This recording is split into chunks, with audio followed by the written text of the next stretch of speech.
Let's freaking go! Fresh off our PHL meetup yesterday in Baton Rouge, Louisiana. The 225 was popping, and I got to meet so many of you for the first time. I am so fired up to be a part of this glorious Sunday night live stream. We are a week removed from the LSU National Championship. It is still wild that women's basketball is as big as it is. Angel Reese and those wonderful ladies are now trendsetters, but we're going to talk some women's basketball a little bit later.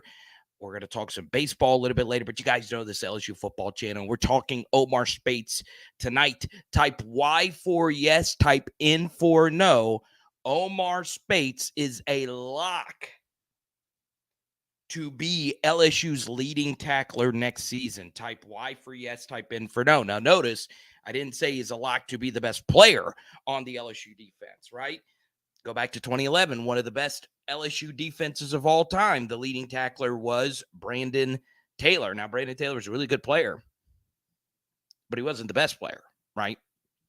So let me know what you guys think about the LSU defense. Do you think OMAR can lead them to a top 5 unit next year? We're also going to talk some Jaden Daniels. We're also going to talk some Garrett Nussmeier.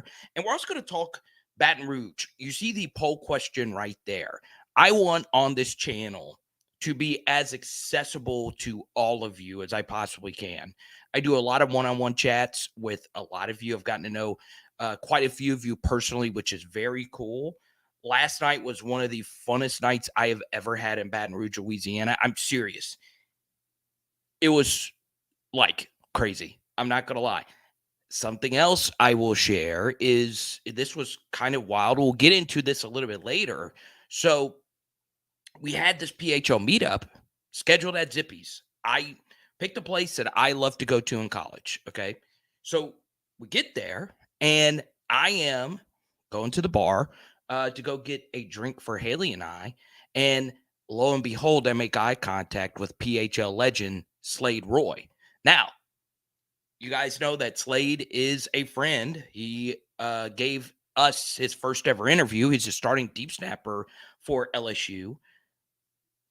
I've never met Slade in person. I've only talked to him, via Twitter and on here.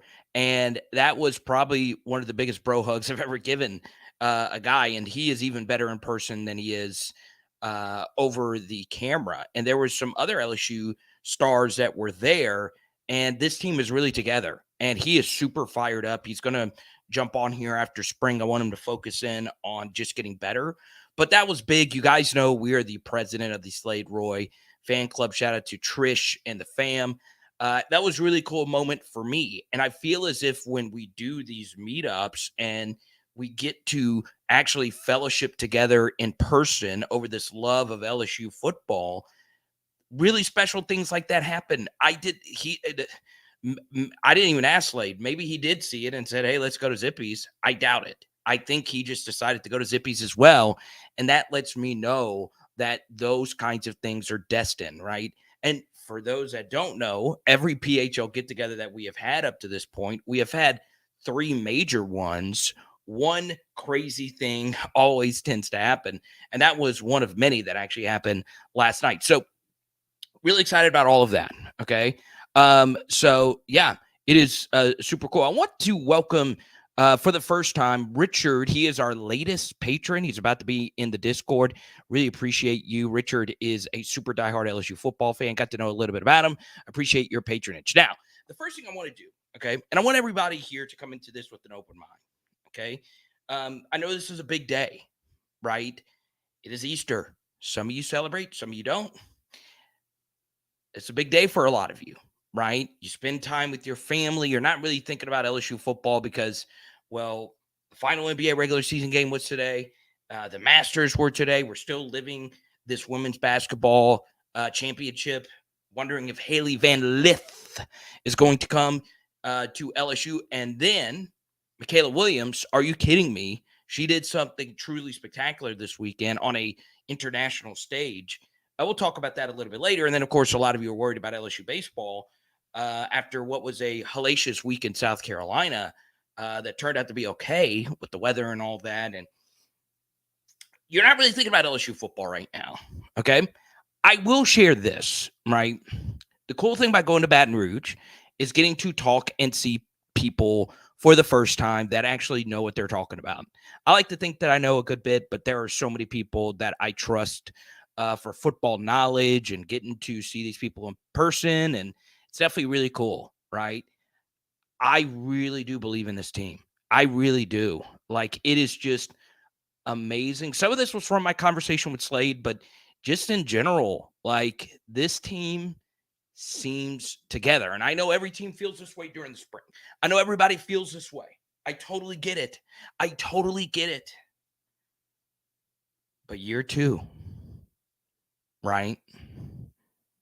Kim Mulkey, Jay Johnson, hopefully, and obviously Brian Kelly, okay? Year 2, let's get it. And obviously, you need more than just OMAR Speights. You need a backup. Micah Baskerville played too many snaps last year. You guys know this, okay? I'm telling Noah about the flood here. You guys know this.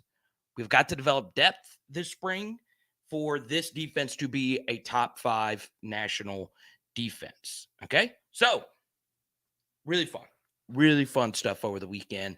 But I will say, I'm really fired up about this group. I'm feeling really good about this group.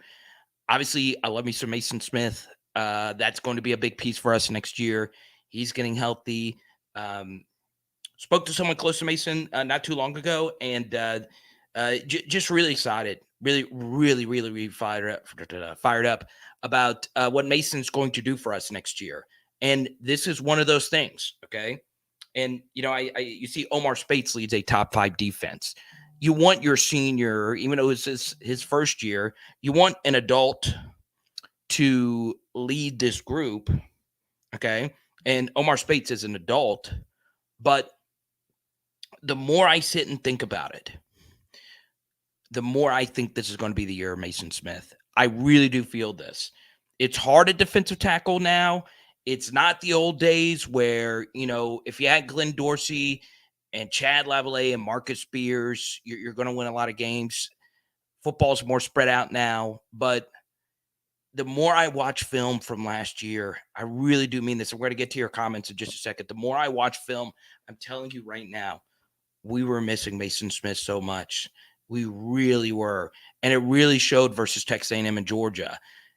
You know, you can't always replace a 5-star that gets his ACL torn in the first game. At some point, those snaps are going to catch up to you, right? And it's one of those things where I really feel Mason, this is going to be his year, okay? And I really want you to think about this, okay? He is being slept on. And rarely is a 5-star defensive tackle who is making NIL money. He is signing autographs. He's getting cards printed of him. He's got a fan base on here. But you don't see Mason Smith on any top 10 defensive tackle list. You see Mekhi Wingo.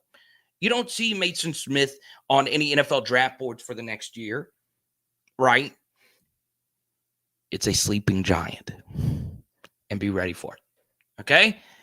TJ, my man, I my heart is broken. I thought I was going to get to meet TJ this weekend. In fact, I gave him a telephone call earlier, and I was like, God dang, I think DJ's mad at me. It's good to see you, Skipper. Good to see you. I'm glad to see that you are recovering. We cannot have a channel without Skipper being a part of the live stream. Branson Cat says no. Had a very good time with Branson Cat, and he is our first super chatter of the evening, and he says Kava payback. So Branson and I had lunch this weekend. It was absolutely phenomenal. We're also going to talk about something Branson and I got to do that was really cool. Got to introduce Branson to someone I would like to call a friend. I don't like to call famous players friends or players that played in the league a long time friends. But you guys know who some of these people are. They've been guests on the channel. So a little bit later, Branson and I together got to go to a camp with one of the members of the 2011 LSU secondary. So we're going to talk more about that coming up a little bit later. Branson, remind me to share some of the knowledge that we gained from watching a master at work. We say hi to Michael. Doug, I thought about you today when I was driving in Pineville. I could bring Haley in here right now. I was like, hey, I kind of want to stalk Doug down, get the yellow pages out, and go knock on your door. Shout out to you, Louisiana College, and everybody. BT, I got to shout out Brian. Look, man, he comments under every video. Keep that same energy, Brian. I really appreciate you, man. And I appreciate your open-mindedness. I've got to be honest. Brian is definitely one of the guys on here that pushes back against me, and that's what I love. I am not the media person that thinks I'm above reproach. I'm not. I get things right. I get things wrong, right? And I've had some bad misses, and I've had some big hits too. TJ texted me while I was driving, TJ. I just wanted to hear those golden pipes, baby. Last night, you missed out, bro. You missed out. For those that missed, I tweeted about it, talked about it last week. Last night was one for the ages. It was crazy. It was fun. And we got a crazy FaceTime call at the end of the night. I might reveal who that actually was, who FaceTimed us late. Haley was like, wow, that's crazy. But yeah, it was magical. So one thing, and I know I'm going to lose viewers for this. All right. So please stick with me, because if you wear the purple and gold of LSU, sometimes I will talk about if you're performing good or bad. Ultimately, I love each and every person that wears the purple and gold of LSU. I think everybody here does. But my love for everybody that plays at LSU stretches from the number one player on the roster and the number one players or the best players of all time. So your Patrick Petersons, your Tyrann Matthews, your Joe Burrows. But it also goes down to the middle tier guys. Daryl Simon is someone that I adored watching play. Some of you know who Eddie Kinnison is. He's probably a little bit higher than middle tier. But someone like, Todd Kinchin, if you will. A lot of you like the middle tier guys. But then there's also the lower tier guys, the walk-ons. And I have to shout out Andre Sale. He was the walk-on backup to Joe Burrow in 2018. So he was third or fourth string quarterback. And he got the opportunity to play in an arena league game last night. And Andre has become a good friend of mine. He was on PHL just a few weeks ago, sharing some crazy Joe Burrow stories. And he actually had a clip go viral on our channel about Joe Burrow taking over the locker room. I wanted to show some love at the beginning of this to Andre Sale. Now, I know he's not watching this. He's probably watching film. But I love this. I really do. I love it when the lower tier guys get their opportunities. Like a walk-on is playing professional football. And I know it's arena league, but those guys can play. Those guys can play. So I was really happy to see him play the most difficult position in all of sports, quarterback, at the arena level. Really excited about that. Really excited about John J. Kirkland in the XFL. If you're number one or you're number last, if you're Leonard Fournette 5-star, if you're a walk-on Andre Sale, I'm going to shout out your success if you're an LSU football player. Branson, please remind me a little bit later, probably about 30 minutes in, we'll talk about the players camp that we went to together. It was a big experience for both of us to see what a former NFLer can do with the youth of our generation. So lots to get to, not a lot of time. Guys, I am fried. Been driving all day. Stayed up really late last night. And got to be honest, I'm going to need you guys to carry me, each and every one of you, wherever you're watching. If you're watching this on a big screen TV, or if you're watching this on your phone, as you can see, I am a little tired, but there is a jolt of energy when I go to the Holy Land. That is 225, baby. Let's go. And I know a lot of people call a lot of different places the Holy Land, but for PHL, that's Baton Rouge, Louisiana, baby. And it's a He Is Risen Sunday. Let's freaking go. Let's freaking go. Okay. So Mike, he's been with me literally since J1. Good to see you. Julius, you're right. Jaden's got a lot of haters. And I get it. I do. There's some things about Jaden that needs to get better as a quarterback. He'd probably be the first to tell you that. But yeah, there is a unnecessary amount of pylon on Jaden. But here's what we're going to do. We got all offseason to talk Jaden Daniels. If anyone wants to talk Jaden and Garrett Nussmeier, feel free to super chat. I don't want to talk about them personally tonight. There's nothing really new on that front. Very lucky to know people close to both of them. The one thing I will say, and if you're new, we got a bunch of new viewers coming in. That's obviously great. I love it. I will always say this about both these gentlemen, and this is not the case for every quarterback that has played at LSU. These guys are actually cool to be around. You would be very interested to know that not all LSU players are affable. Not all LSU players like to be around other people. They are not the most cool guy, cool hand Luke in the locker room. Okay. Jaden Daniels and Garrett Nussmeier are about as good as it gets. Now, once again, I could just be getting bad info. I am not there every day. I'm not a player. But I will say this. This is something that people go out of their way to tell me. Okay? Yeah, Elias Ricks was great. But he ended up being an enemy. But yeah, I was really, really high on Elias Ricks. And I did say Elias Ricks is going to have a better career than Eric Gilbert. They both ended up having very interesting careers. I appreciate you, Cole. I know you've been rocking with me for a good little bit. So there you go. All right. One thing I will say, I a little bit later, as you guys know, we'll talk about different topics. Yeah, we all watch all the other sports. I don't know anything about the Masters. I just know a tree fell down and John Rahm won. Okay. All my best friends play golf. All of them. I don't.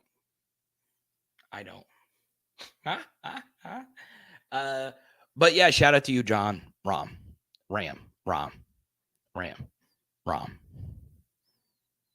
Okay. Oh, yeah, I knew Chance. Chance is old school. Todd Kinsher was a dude. I actually have one of his autograph cards in here.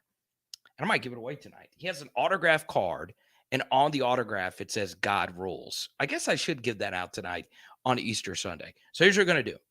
Okay. I'm going to have to make sure I have it. I'll play a clip here in a second. But if we reach $100 on Super Chats tonight, I will give away the Todd Kinshin God Rules autograph card tonight. Got to. It's Easter Sunday. It's one of my favorite autographs. I don't know a whole lot about Todd. I just don't. Like, you guys know, I'm always honest. Pre-2000, pre-Kev Falk, stuff is just not my strength. Okay? But apparently Todd was that dude. So, here's what we're going to do. Branson, you were the first super chatter. Anything under the sun you want to talk about? If you want to talk about our experience together over the past 48 hours, we'll happily tell that story. It was really cool. I love seeing players do things on their own expense for the kids, and this was actually pretty cool. So, Branson, if you want to wait and do that later, we can, but you're the super chatter. You could talk about anything you want to under the sun. Okay, yeah, I immediately got flamed for the Eddie Kennison middle tier. But really, I don't know. I know I'm going to get in trouble with the old heads here. The over 40 crowd is going to destroy me for the Eddie Kennison. I don't think he's middle tier, because that just sounds like degrading. But it just depends how big you want your tier list to be, right? Like, there's minimum 5 guys this decade that would have to be put ahead of him, right? I don't know. Maybe an old head can set me straight here. I just mentioned Eddie Kennison for the heck of it. He's obviously a legend, and I have a bunch of his cards too. Let's see. John Rahm is from Spain. I learned something very interesting today. So I was with my aunt over the weekend, and she told me how much she loves Rafael Nadal. And there is something about Spanish athletes, and they just always have that fight. And apparently, I didn't watch the tournament. Apparently, John Rahm had to deal with some turbulence this tournament. I don't know what it is about Spanish athletes. They're always tough as nails. So that's obviously really cool. Let's see. So Branson wants to talk about this. I would like to talk about your future plans for PHL and meetups, to be honest. Okay? So Here's what we're going to do.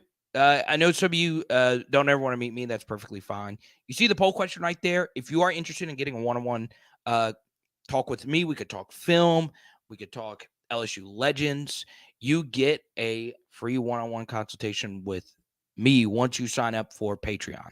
Okay, it's a small monthly fee. You get access to the Discord. You get access to all the extra film studies that I do that are not made public. You get my final grades on every high school prospect that has come to LSU. I met some of them over the weekend, and that was very cool. But yeah, sign up. I'd love to chat with each and every one of you. But yeah, I mean, there's other avenues for that as well. If you don't want to do that, there's definitely other opportunities to do those types of things. So obviously the next big meetup that we're going to do, all right, we're going to be in the presence of greatness. Okay. Patrick Queen is obviously one of the best LSU linebackers of the modern era, definitely up there with, the best of all time. And he will be signing autographs April 22nd at the Arklatex Sports Card and Memorabilia Show. And Jeray Jenkins is also going to be there. He's pretty good. But obviously, the biggest athlete here is going to be Michaela Williams, who did something truly special this weekend, dropping buckets in the in USA play. So against the best players in the world, she was the best player on the floor all weekend. And she is going to be she might be option one next year. She might be like Elena Deladon, Maya Moore, like day one. But her with Angel Reese next year, are you freaking kidding me? So yeah, she's going to be there. She's going to be signing autographs too. I highly recommend you go. It is free to get in. Okay.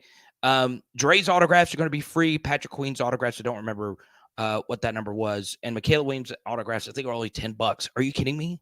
Freaking kidding me? The next Maya Moore, potentially? So, yeah, there you go. Johnny Fine wants to talk OBJ to the Ravens. I gotta say this, man. I love OBJ. I do. But his MVP is his agent. I saw the numbers. Goodness gracious, coming off 2 ACLs at the age of 30. But obviously in the NFL, you want to aim for peaks, not valleys. And Odell's peak, even though it's highly unlikely that he's ever going to be New York Giants Odell, which he was the best receiver in the NFL at his absolute peak.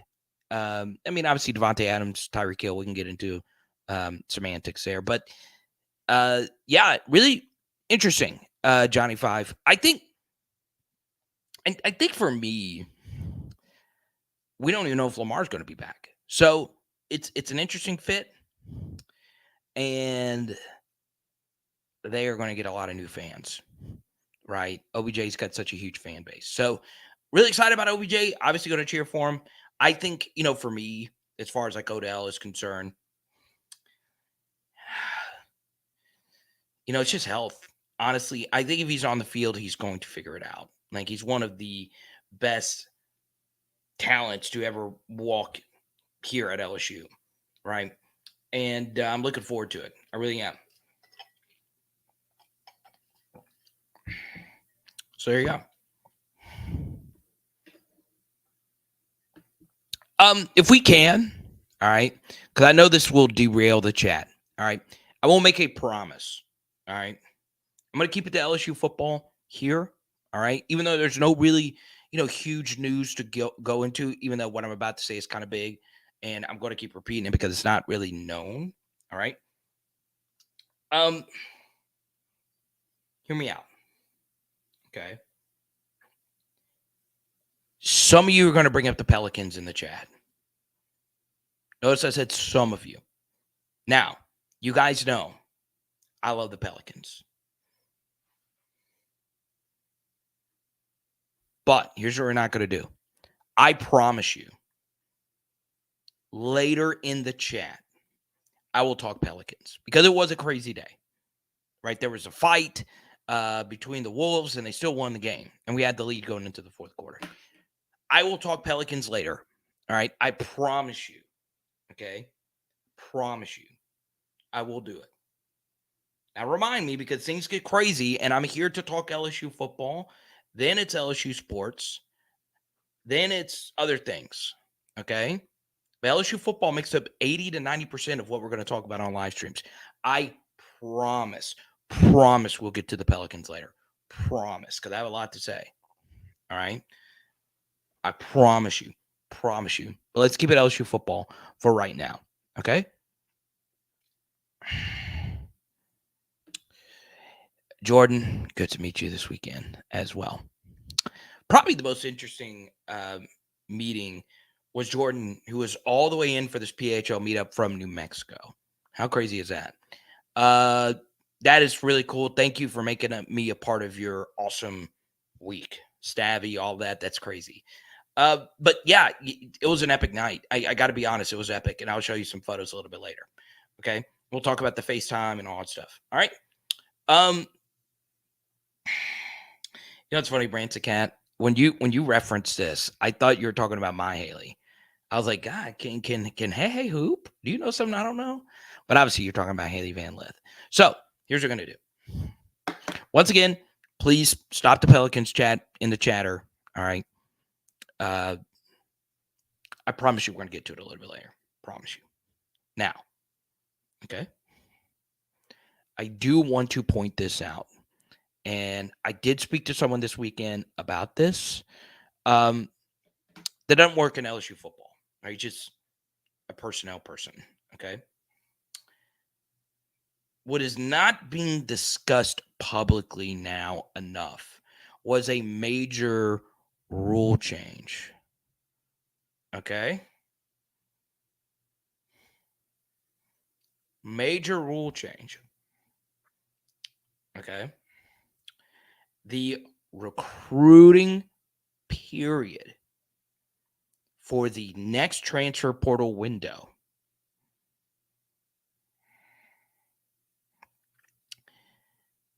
it was going to be May 1st to May 15th. It is no longer that. The recruiting transfer portal window opens in 6 days. It is April 15th to April 30th. Now, what I would do if I were LSU football, and they might have already done this, okay? And I'm sure they have. Okay? Sure. Can't say 1,000% of everybody on the team absolutely knows this, but this goes for LSU. This goes for anybody. Let the players know. I am telling you right now. Okay, Cole, thank you so much. I really appreciate it. Any topic under the sun, Cole, I will happily answer that. Now, this is kind of strange, all right? This is a totally random question, Robert V. I may answer this a little bit later because I might have an update for you. I won't get into too many details, but yeah, I've shared my connection to the Perrilloux before. So yeah, when we'll talk about Ryan anytime Ryan gets brought up and gets into a discussion. I actually shared the Ryan Perrilloux story with Haley a little bit earlier, and she was like, "Wow, that guy was amazing." And yeah, we'll talk some Ryan a little bit later. Okay, but yeah, I will. I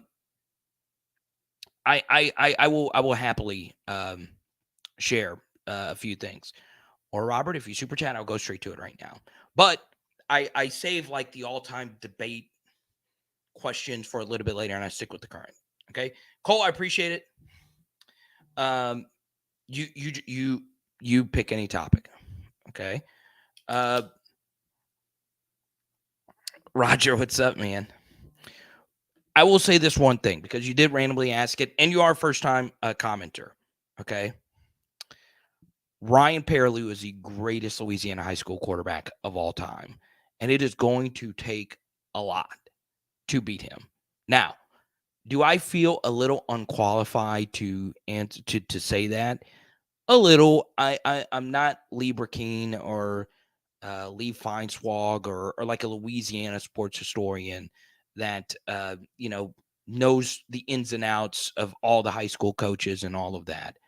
But if you actually go look at the stats, Ryan Perrilloux is the best. Okay. He was a movie. And because you're our first time, I'll go straight to it. All right. If he would have gone to Texas, he would have won the Heisman and would have been the first pick in the draft. It was just the distractions. And, he'd be the first to tell you. And part of what makes Ryan Perrilloux truly transcendent as an athlete is all those things happen. And he fumbled probably the biggest bag of talent we have ever seen, more than Jamarcus Russell, more than any of them. Okay. He ran 4.5 and had a cannon. Okay. And he was smart. I mean, the guy really could play. Right. He had a natural feel for things. But off the field, it didn't work out. Okay. Now, I say this as a fan of everybody that walks through the door. You got to be honest about some things. If he would have gone somewhere else, we'd be talking about him in the same way we'd be talking about Tebow and all those guys, because he was a special talent. It's just, it's hard. I mean, college football is really hard. And a lot of it is off the field for someone as naturally gifted as that. I truly do believe in two major things that is in LSU lore about the modern era of football. I do believe in the narrative that the Ryan Perrilloux saga did set us back because he was transcendent. He was that freaking talented. There's no way you make NFL rosters with hardly any tape, some Jacksonville State tape. He's truly one of one when it comes to athleticism, what he accomplished. He was an elite basketball player, an elite baseball player. I mean, he was a creative player. He was truly a cartoon. And I think if he had another chance and he knew everything that happened, and I understand I'm very biased about this. I'd be open. I'm going to be as honest as I possibly can. All right. So, I don't know Ryan too well, but he would have been him. He would have been him. He would have been him. And I don't think anyone could really disagree with his talent, right? The high school tape is just insane. The stuff he accomplished was just insane. So yeah, I think this is actually a pretty good comp. Like, he was Josh Allen before Josh Allen. And a lot of things happen.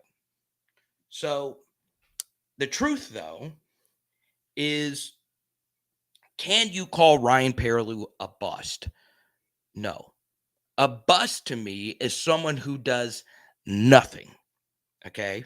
Someone who does abso-freaking-lutely nothing. Ryan Perrilloux didn't do that. He did not do nothing.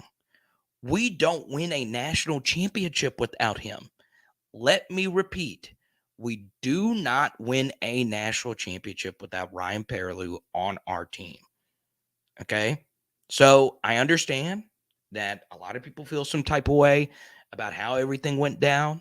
And I understand I'm sounding very defensive. Trust me, I wish it would have played out because we would have won a lot more freaking games. But an undeniable fact is we do not win a national championship without Ryan Perrilloux doing what he did for us in 2007. It was Matt Flynn's team, but do we beat Tennessee? No. Do we beat Florida? No. We don't win those two games without Ryan. So, look, it's keep it real here.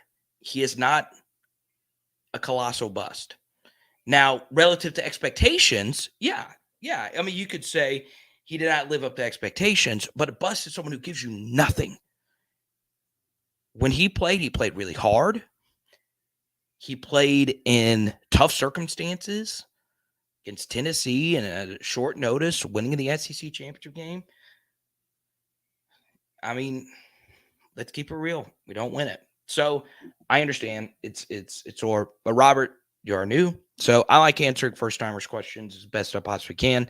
And welcome to the channel. Okay. Sibley, what's up, man? Let's go to Cole.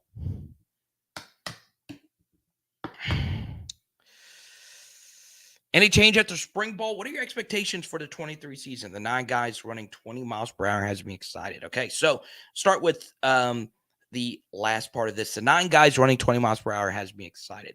So one clarification here. A lot of people might not know what that last part means. So LSU, when they train, and you'll see photos of this, and I can pull up a photo really quickly here, okay? Just to give you an idea of how all of this works. Okay. So we go here. Let's go here. Let's go here. Okay. And what I want to show you. Okay. All right. That is not what I expected. But anyway. Okay. There you go. More galleries.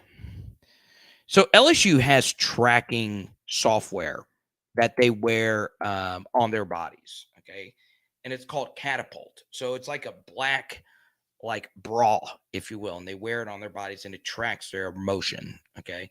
And it might not necessarily be the Catapult thing that tracks your speed, but there's different things that they do to be able to see how fast you run. Okay. So last year, LSU had only one player hit 21 miles per hour.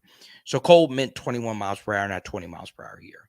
So just for reference, it is really hard to hit that speed. And I think it's actually 22 miles per hour. Let me see. See. Oh no, it is 20 miles per hour. Very interesting. So yeah, it is 20 miles per hour. Only one guy last year they tracked. Man, that's crazy. I thought that number would be higher. But now they have 9 that run 20 miles per hour. Okay. Which is fast. That means that the strength and conditioning stuff is working, right? One guy last year, now you have 9 guys hitting that high velocity. All right. So that's what Cole is referencing here. What are your expectations for the 2023 season? Any change after spring ball? I think anything short, Cole, of this team winning the SEC West at minimum is a massive disappointment, right? And this is the first year you can really say that. Honestly, maybe in a decade, right? Because, preseason, we would not have said it would have been a massive disappointment if 2019 LSU didn't win the West. Okay. Now, every year we want to win the West. But this year, LSU has a really good shot of being favored to win the West. Okay. So I think at the bare minimum, LSU needs to win the West because Alabama lost everybody that were key contributors for them as far as like the top 5 players on their team. So Will Anderson gone, Bryce Young gone, Jahmyr Gibbs gone, and Brian Branch gone. Those are their 4 best players on the team. They're all gone. Tyler Steen, also their left tackle, is gone. So Bama loses these key players. Bama loses their offensive coordinator. Bama loses their defensive coordinator. And yes, we do have to go to Tuscaloosa. But still, this year, LSU must win the West, or else it is a massive catastrophic failure. Now, you go to the SEC championship game, you're likely going to play Georgia there. Once again, we've gone into the BS of playing Georgia in Atlanta. I went to the game last year. I can't say enough how big the fan advantage is for a fan base in Athens that has to drive 45 minutes, and we are 9 hours away from Georgia. We're flight. So, and Atlanta's expensive. So, that's always a tough game, but winning the West is the bare minimum. You return your quarterback, you return your coordinators, you return actually your number 1 and number 2 quarterback. Offensive line is going to get better. Your tackles are now sophomores, and they're really good football players. You return the best defensive player, the best high-end talent, explosive talent since Tyrann Mathieu. Replace him. You bring Harold Perkins back. we're talking about how much we love Mason Smith on this channel. Obviously, if he's playing to where we expect him to be, him and Mekhi Wingo are going to tear some teams up. And LSU right now is really pushing some Jacoby and Guillory right now. So yeah, and if Jordan Jefferson and Paris Shand and some of these other guys step up, LSU's got a roster to make a run at it. They really, really, really do. It is hard to look at anybody in college football and say that roster is better than LSU's. There's some talent. There's some teams that have more recruiting aggregate talent. That obviously includes Alabama, that includes Georgia, that includes Ohio State. But overall, just from top to bottom, LSU's got dudes going into next year that are good enough to get this team into the playoff, right? Winning it is going to be tough. It's always tough. So, yeah, I think these expectations should be the West bare minimum, but obviously this team wants to win a national championship. Last year, they really had no expectations. This year, it's get to the playoff. And look, this is a very emotional thing for us college football playoff purists. We like a 14 playoff. This is going to be the last 14 playoff. So, look, we'll see if they can actually get to that point. Okay. Oh, there's pressure. He was a part of the PHL get together. Good to see you, man. Yeah, Cole. I think I think people get tired of hearing the one day at a time kind of stuff and special teams coach and all those things. And look, all those things have major question marks, and we'll see how those things actually play themselves out. But it's very important to not buy into it, right? How many players on this team are a part of the 2019 LSU team? I would guess there are 0 holdovers from that. I'm trying to think. Just off the top of my head. John Emery. I think that would be it, right?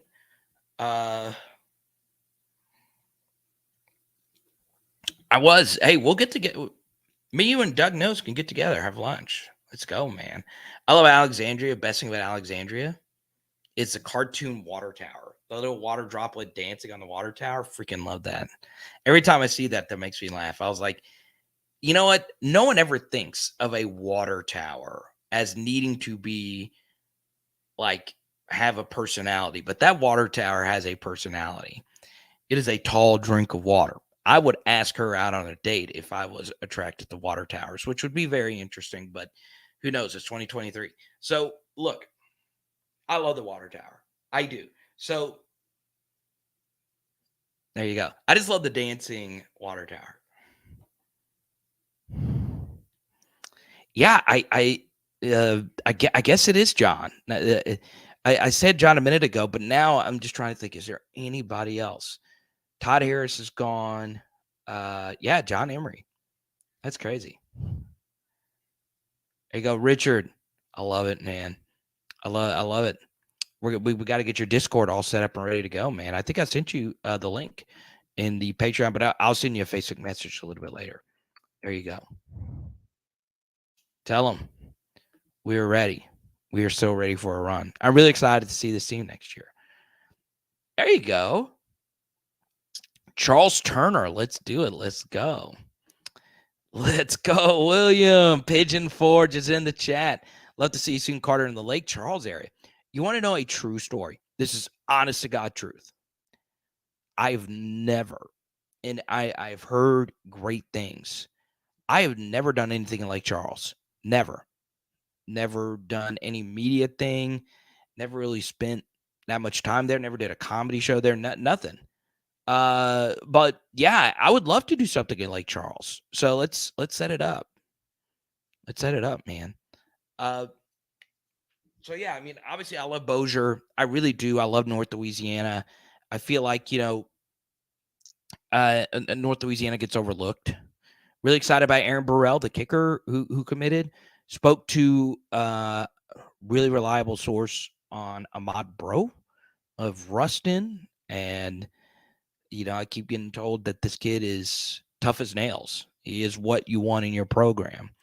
So, yeah, I just love North Louisiana kids. I really do. And it's so cool and it's so unique that these kids that are 4 hours away from campus, their dream is still to play for LSU, right? When for a lot of these kids, a team that played in the national championship game is a 2-hour drive away from where they live.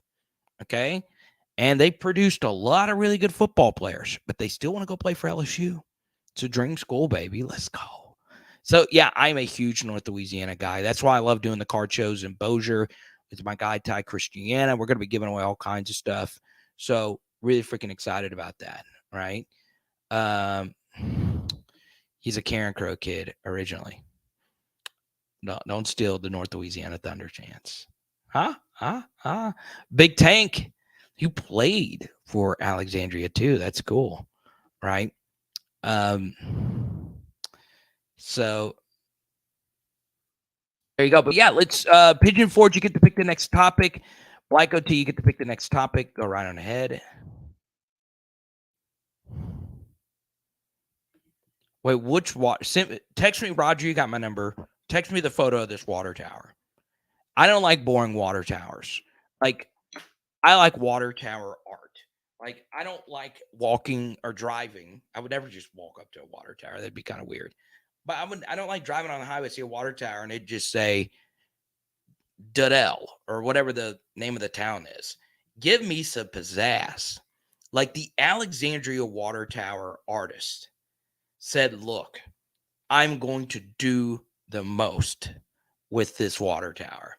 They probably hired him and said, hey, just put the word Alexandria on it. Heck, everyone calls the city Alex. Just put Alex. No. I am pulling out the Picasso paintbrush and I'm going to freaking put the magic on this. Seurat, Michelangelo. I can't think of any other like modern day painters because those guys are a little old school.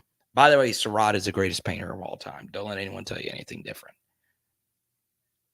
The Alexandria Water Tower artist said, look, F all you guys. He was probably furious. He's probably slammed his hand on the dashboard driving by the water towers. I am tired of this mess. We cannot have water towers be boring.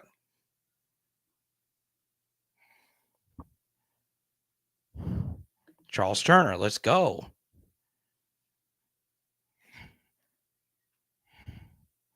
I'm a New Roads baby. Born in Baton Rouge, but I call New Roads home as well. Hate me all you want. Okay, got a crazy New Roads story as well from this weekend.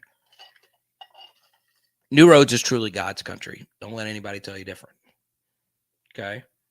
Went to my granddad's grave today in New Roads. Emotional. Sad. I know it went from like high energy to that. I think it's important to do that though, man. I think it's important to do that stuff.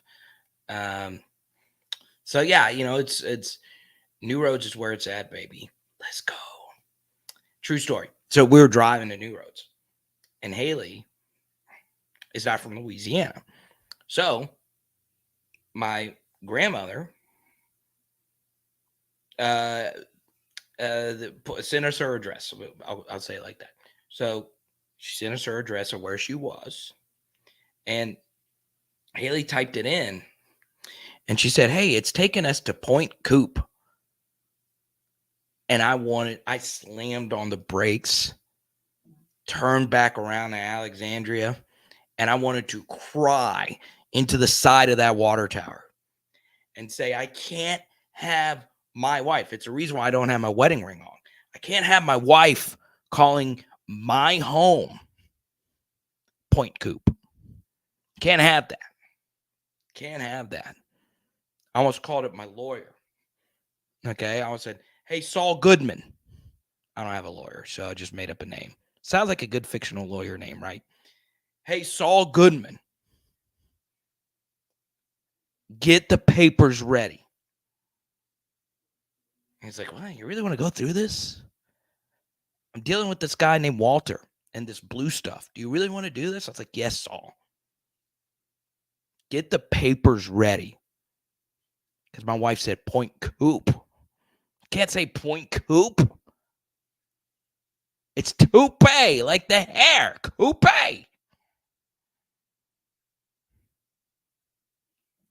I mean, goodness gracious. How do you deal with this? How do you deal with this? How do you live like this? Tell him, Presh. We're bringing it, baby. We're bringing it. Okay? We are bringing it, baby. Okay?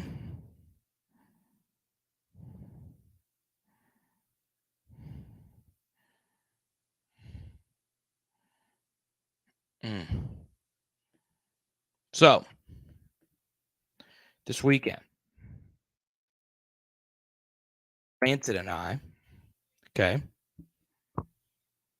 got to go hang out with former LSU defensive back, and I'd call him a personal friend of mine, Ron Brooks. Okay, so Ron's a great dude, probably the most chill guy I've ever met in my life. I really do mean it. Most laid back guy. Put on a free football camp this past weekend. Once again, free football camp. I don't think any kid would have minded an NFL, a former player. I don't think any parent would have minded paying $10, $15, $20 to get a day of speed training from one of the fastest players on the 2011 team who played in the NFL. But Ron Brooks put on a free football camp. Didn't need to do that. It's a busy life. He's got a big family. He shared it on here before. Okay. So Branson and I got to go spend some time with Ron. Ron has been a friend of mine for a long time. Okay. So let me see. We took a photo. I was going to have it set up here. I don't know why my photos are screwing up here. Let me do this real quick. All right. I was going to have it up here, but travel got crazy today. So let's see. So there he is right here. My good friend Ron Brooks right there. And as you can see, I'm not an elite athlete like him. So I really appreciate Ron doing that. I'm always going to shout out when former players do really cool things like that. And once again, I know he's my friend, so I'm going to gas him up, but he was really good. I mean, the kids had so much fun, and I appreciate Branson going out there with me, and it was a lot of fun, a lot of fun. So these camps, he could have charged whatever. Kids probably still go, but his time, his energy, and his knowledge was passed on to the next generation. A lot of guys don't want to impact the next generation, but Ron decided to do that. So I know that's what athletes should do, but let's celebrate them when they actually do. Get it? So there you go. Very glad to call Ron a friend, and that was awesome. It was awesome. Let's go to this from one of PHL's best, Pigeon Forge. Carter, will special teams get it rolling this year? They come around towards the end of the season. Yeah, so once again, I got to have, a brief conversation with Slade this weekend. Really fired up about the, special teams. He let me know that everything is going great with the analyst. And last year there was a lot of work with the analyst that went into special teams anyway. And that John Jancic is obviously coaching the outside linebackers. I feel better about the special teams going into next year. I know a lot of people felt some type of way about Coach Polian. Probably a move that Brian Kelly felt he needed to make. And I get it, right? Polian is his right-hand man. Polian was a really good special teams coach at Notre Dame. And I would have been fine with Polian getting another year because of a lot of things that worked against him. A thinner roster.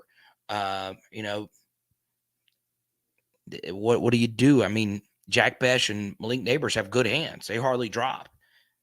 I mean, you can't go out there and catch the punt for them, right? But our special teams was objectively terrible last year. And when your unit is objectively terrible, that opens yourself up for getting let go or repositioned. And that is what happened to Coach Poling. I am glad he's still on staff. And I think he's a very talented coach. I really do. I mean, his dad's one of the best GMs of all time. So maybe Polian now as a semi general manager on this team is in a better spot right now. So obviously I want special teams to do really well. We know we got a good deep snapper. We know we have a good punter. And we also know that Ramos overall as a field goal kicker was pretty good. One underrated play last year was the made field goal versus Florida to make it a 10-point game. It's a really key kick. Now, we don't remember it because, well, there was a lot that happened in that game.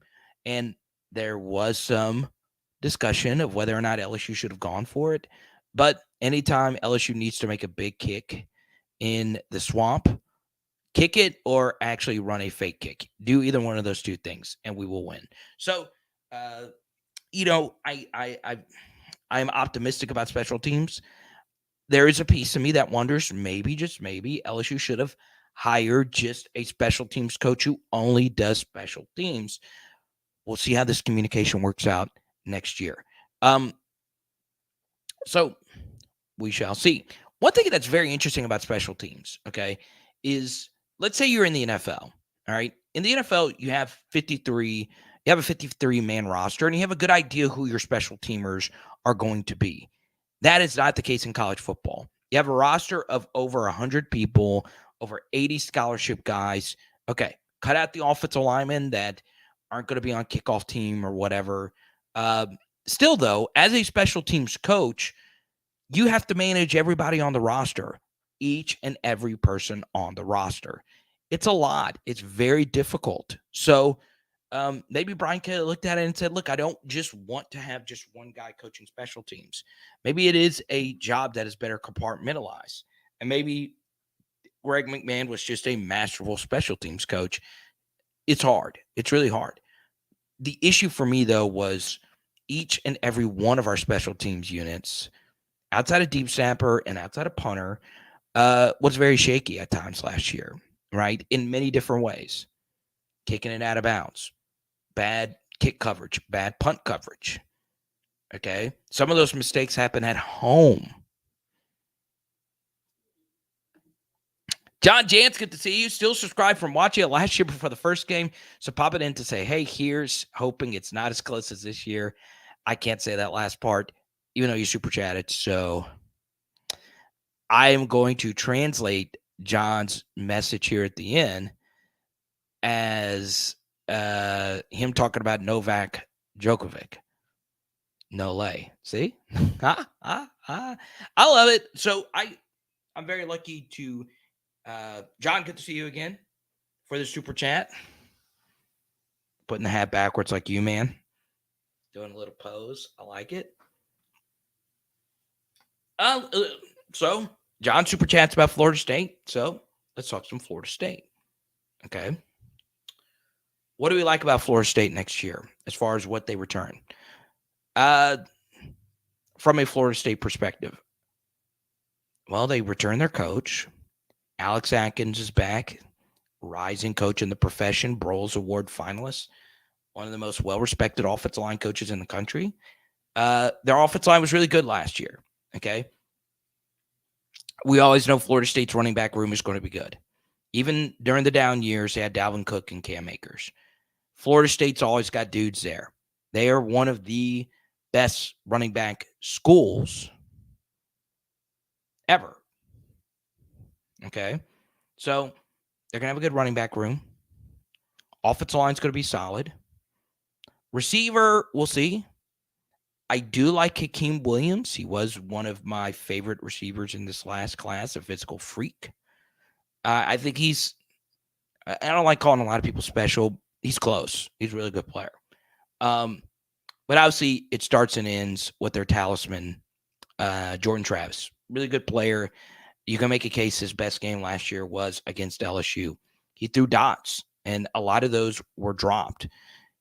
His best throw of the game, he got decapitated. He got sleepy hollowed. One of the craziest targeting calls I have ever seen. And he still threw a dot. Jordan's a really good quarterback. He is a top 5 quarterback in college football. Probably put him number 3 behind May and Caleb. Defensively, you lose Jamie Robinson. Love me some Jamie Robinson. I think he's going to play in the league a long time. Not the most athletic guy, but just his football IQ, calling out watching him play in the secondary was a lot of fun. He's really good at adjusting coverages, just amazing football IQ. So you lose him, but, there's a guy, Azariah Thomas. I hope he's still I don't hope, but really good player coming out, right? We really wanted him. We'll see if he actually takes that next step. Also, Florida State did really well in the transfer portal, getting some tight end help. Jaheim Bell out of South Carolina and the other guy. And obviously, their best player on defense is Jared Verse, who could have been a very elite pick. But John with no H. The truth here is, as bad as LSU special teams were last year, as bad as the third down defense was in big spots last year, LSU was not the same team. Okay? And Kareem, FSU overhyped, go Tigers. As John knows, when Florida State has had expectations since the Jimbo era ended, it's not been good. Okay? Can Florida State get over the hump? We'll see. One misleading thing, though, about Florida State. The week 0 game is so big. And it's not necessarily because of Florida State getting a test run. It is more so because LSU did not get a test run going into last year's game. Because if they did, they might have made the bold decision to play Emory Jones at right tackle. And they might have made the bold decision to play Harold Perkins more. Those two players have a huge impact on the game, right? Because what were the two biggest things, non-special teams related, that hurt LSU in the game last year? Third down defense and pass protection, okay? Harold Perkins is your best third down defender, and Emory Jones is better than what we had out there, with all due respect, okay? Those two players might change the outcome of that game. And one final thing about the game last year, it might not translate to this year. Games are unique in and of themselves, but low-key, Jaden had one of his better games of the season versus Florida State last year. We would have been blown out if he did not run for his life and make the plays that he made. So, there you go, man. Appreciate it, Aaron. Good to see you. Pierce is in here now, so I wanted to wait to show this. Everybody make John feel welcome. I know he is an enemy, but he's not really an enemy unless you see him in the playoffs. So wanted to show you guys this. This was from our PHL meetup this past weekend at Zippy's. It was a really good time. And as you can see, this was a lot of fun. Okay, so shout out to just all of you. Like, man, I couldn't freaking believe how much fun we had. Lots of daiquiris. As you guys know, I'm a fruity drink guy. The daiquiris at Zippy's are truly, truly, truly spectacular. So, obviously, Prescia is in here. Pierce is in here. Jordan is in here. And Aaron is in here. And T-Pain is in the back. And as you can see, we had a bunch of beautiful ladies come out. So, there you go. They look way better than we do. And as you can tell, my chubby belly right there is full of some blue. I had a blueberry lemonade daiquiri. Oh, my God. It was straight fire, man. Conversations got pretty crazy last night, but it was a great time. And that's the thing. Yeah, I want to do more. But yeah. All right, John, we'll see you, man. It's good to see you. Good luck to you, man. Actually, no, I can't say that. But good luck to you personally, John. I hope your week is absolutely fantastic. Aaron, I appreciate you, man. I appreciate your friendship. You and I have grown to be pretty close. And your wife is just the best. Like, she is so cool. And she is obviously the best dessert maker I think I have ever met in my life. But yeah. Let's go to Tyler, man. Tyler holding it down in North Louisiana. We're talking about Skipper a little bit earlier. He's getting over a procedure. Do want to shout out Tyler. You had some work done recently. Can't wait to see you back at full strength, man. Actually, I think it's coming up. So I am rooting for you, my guy. I know it's not anything life-threatening or anything. I know it sounded very dramatic, but Tyler, I'm in your corner, man. You're one of my BFFs here on PHL, and we actually got to hang out at the last PHL get-together. So once again, if you want to freaking see Patrick Queen,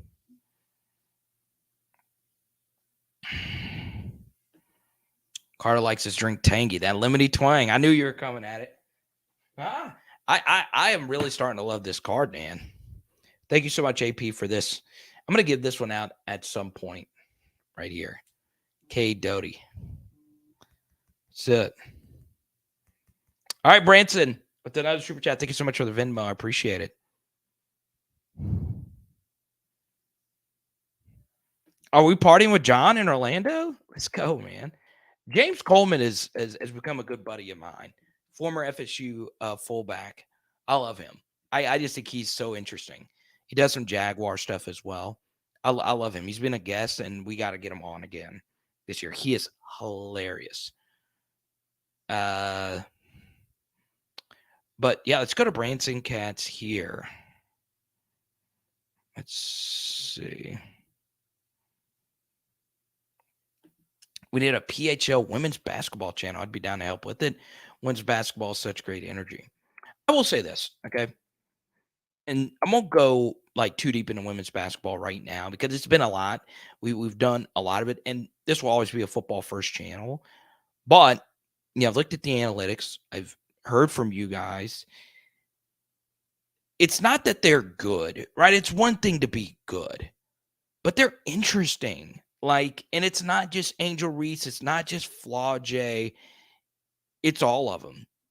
These teams have so many colorful personalities, right? You can make a case that any one of them is the most interesting player on last year's team. Kim is just an interesting person. The staff has personalities. So yeah, I think if they just won, it'd be one thing, but this is a cultural revolution, right? People are flying in to, come see this team, sign autographs at Dick's Sporting Goods or serve chicken at Raising Cane's or whatever. It's seismic. Saturday Night Live doing the sketch. It's nuts. It's absolutely nuts. So I'm going to actually do more women's basketball stuff on live streams. I might not ever do actual videos, but we're hoping if we have time at the show coming up, I am hoping to do an interview with Michaela Williams, right? This is how you know she's mad at us. Oh no. Look at what she did. Yeah, I see that. Oh god. What is that? That's what is it? I can't because that's excretion. I can't say that on It's dog TT. Dog TT all over over my comforter. Oh my all god. Over my down comforter. And she knows she did it because now she's hiding. This is unacceptable. She's mad at us. I know she's mad. We left her. So now what we're gonna have to do, we're gonna have to go take it to one of these big washing machines and wash it. Are there any washing machine companies that want to sponsor PHL? Can you believe she did that? I can't believe it. She's never done that, babe. Well, she's mad. Bad pill. I mean, it's just you can't do anything about this. Dogs peeing everywhere because you go out of town for a weekend. You went to Zippy's, had a blast. Now I didn't drink. Everybody else there was just hammered. I was like, God bless. Uber drivers were making bank last. Oh man. God. Okay, so she sent me a photo of it. She held it up too. She yearned all over the bed. This is just unacceptable. Unacceptable. Boring. The things that piss me off in life: dogs TTing on beds and boring water towers. Those are two things that just gets me angry more than anything else.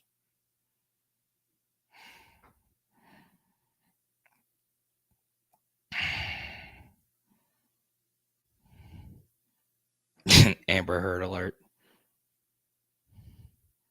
Worse. Oh man. Golden boot. What's up? I'll say this. This is definitely cool. All right. You guys know I'm a big supporter of Golden Boot. Okay. I'll do it again. So you look to the far left, here's Pressure. He was wearing a Golden Boot shirt. I like it, man. God, we had such a good time last night. I'm telling you, if you're gonna hang out with me, we're gonna have a good time. I showed it. You want to show it again? I'll show it again because you said so. And you missed the Andre Sale bit I did earlier, Jordan. I think you missed it, but you are traveling as well. So there you go. We had a good time. Talked about a lot of different things. Good stuff. But I'm going to be honest. They're not paying me a cent. Hopefully that changes. I just like Zippies. I just do. They do a lot of things right. Right. Um, you don't have to reinvent the wheel. Right. Zippies is just great. I've never had a bad experience there ever, and I've been there a lot. Yeah, Golden Boot was being rep yesterday. There's as many Golden Boot shirts as Power Hour. I was like, God, dog, I got to step my game up. So Kareem super chatted earlier. Have I been to Tigerland in my younger days? Absolutely, I did a lot. Yeah, I did. Um, probably won't ever go back, but I got to be honest. I loved Fred's. I did. Like, I had a lot of great experiences there. Saw a bunch of crazy stuff there. It's Fred's. Okay. Um, but yeah. Um, but there's a lot of different places in Baton Rouge. One thing that I've really enjoyed about the 225 is that it's actually grown in how many cool places you can go to, which is very cool. Yeah, I don't mind doing anything at Fred's. Now they have way bigger channels do things there, but yeah, I loved Fred's. It was my favorite bar in Tigerland, but I went to Mike's and all of them. So there you go. But I'm also chill as well. Yeah, Fred's is dope. You can't deny that.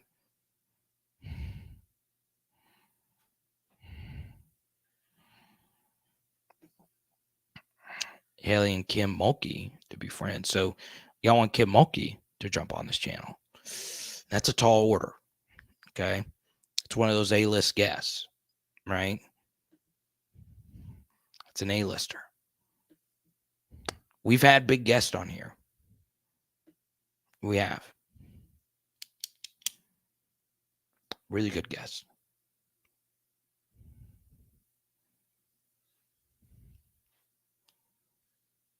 Kim would be pretty cool.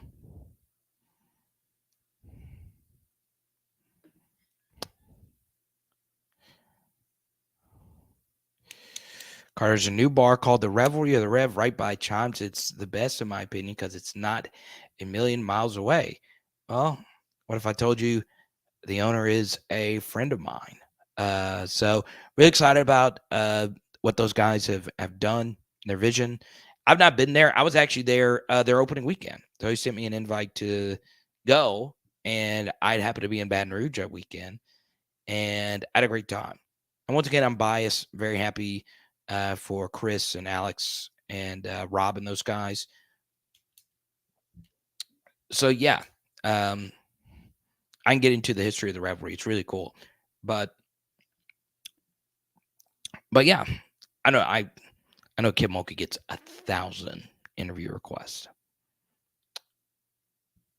Plus, also, like, I don't want to be that person. Hey, I never interviewed you, but now you won a national championship. I want you to jump on the channel. When the actual truth is, I would have killed to have Kim Mulkey on at any point, right? But yeah, we'll work on it. Why not? Well, of course, Kareem. I mean, Brian Kelly can have this channel. Just give me a job with LSU football. Yeah, Doug, I think we got to start planning for Vegas pretty soon. I think we want to have a big PHL get together. So I'm a little bit weird when it comes to Vegas. So I've never stayed on the Strip. When I stayed at Circa Sportsbook, and Circa is one of my favorite places on the planet. I loved it. Now, once again, I'm a super sports diehard, and it's off Fremont. But yeah, we'll work something out in Vegas. Or if you guys got room for me and Haley, I'll hop in with you guys. But yeah, I love Vegas. I really do. I just do. I'm a Vegas guy. You know, I love poker. I love playing Texas Hold'em. I've played for a long time. And I love sports betting. I do. Now, 10 years ago, saying those two things aloud, I'd be like, hey, don't talk about that publicly. Pressure already told me he's got his spot on the Strip.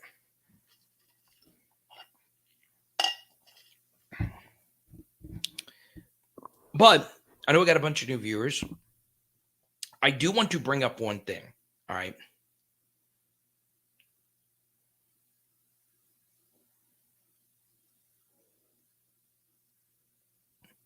I give LSU a lot of credit. I give two schools a lot of credit. LSU and Georgia. Okay. LSU and Georgia, they are scheduling difficult non-conference games. Now, I'm not talking about tough. I'm talking about truly difficult non-conference games. Now, Georgia, obviously everything's changing in 2024 with how they're going to do the schedule. So everything's going to even itself out. And if you are a new subscriber, and if you are new, obviously I've been doing media stuff for over a decade now. This was something that, going back to when I was a student at a show at KLSU, I've always banged the table about this. The SEC is not well structured. It's not, and how the schedule actually works. So my favorite thing about the stretch with Texas and Oklahoma is that the schedule is going to be better. You're probably going to get a 9-game conference schedule, and everything's going to be even. Even if it goes 8 games, it's going to be more even. Okay. So Georgia's schedule every year is always going to be easier than LSU's, more often than not. Because the West is tougher and so on and so on. One thing about Georgia and LSU in particular, they schedule difficult non-conference games. Difficult. Clemson schedules difficult non-conference games. Oregon schedules difficult non-conference games. In particular, Oregon, I'm really impressed because they don't recruit as well as the other 3 schools that I just mentioned. They do recruit really well, though. I love the non-conference games. I do. Because you don't have to schedule these games. You don't. No, I'm telling you, the biggest mythology and the biggest thing people get wrong when they evaluate college football is, in every other sport, we talk about a team's best wins, right? We always do it. Any sport, you talk about a team's best win. In college football, we talk first about a team's loss, who you lost to, and how many losses do you have. So, to simplify everything I just said there, it is more important to not lose games than it is to win games. So teams are rewarded for scheduling games that they cannot win. So when Clemson and Georgia play, when Clemson and LSU play, when Oregon and Georgia play, when LSU and Texas play, celebrate it. Celebrate it. Like, you didn't have to do it. Now, both schools obviously get money. LSU and Florida State get a nice neutral site check. I wish the games were home and homes, but celebrate it because it's never going to happen again. You're never going to get to go to Vegas to see LSU and USC play. It is a spectacle, and it truly is unique. It really, really, really is. I just I love it. I freaking love it. I freaking love it because you are not rewarded for that. And look, last year, I understand DJ Uiagalelei wasn't the best quarterback. And I'm not talking about last year. I'm talking about the year before. But if you get punched in the mouth game one and you lose an ugly game, it sets the tone for a bad season or a rough season, a rocky season, right? I remember a few years ago, I think a lot of you remember this young man's name, DeAndre Francois. Really solid quarterback for Jimbo Fisher at Florida State.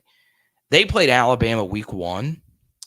They knocked Francois out for the season, and they got obliterated. And that Florida State team had talent. They just couldn't recover from that game. Those losses hurt week one. And the thing about those losses week one is it is not an all representation of your team. It makes a lot of sense that you lose a week one game versus a good opponent, right? Because there's no dress rehearsal. It is hard. Week one games are so hard. But UGA's schedule this year is really brutal. Okay.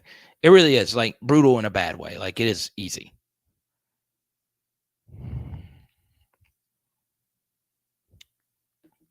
Would not be shocked that the UCLA game is gone.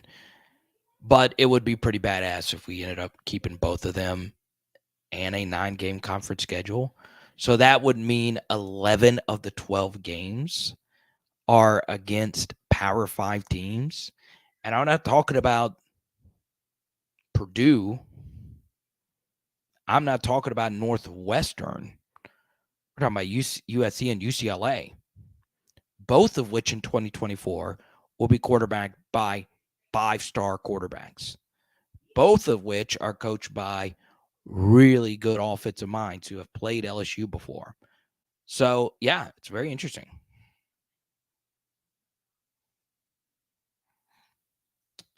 That is true. That is true.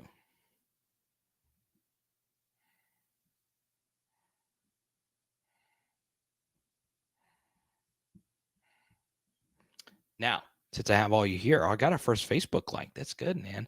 Trying to grow on Facebook. I really don't know what I'm doing there. I don't know. I think for me to grow on Facebook, I need to sell Herbalife or something like that.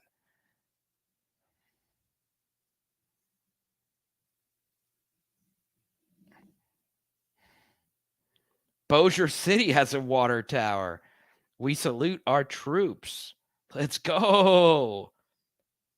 For the troops, Tyler. Let's go. I love it.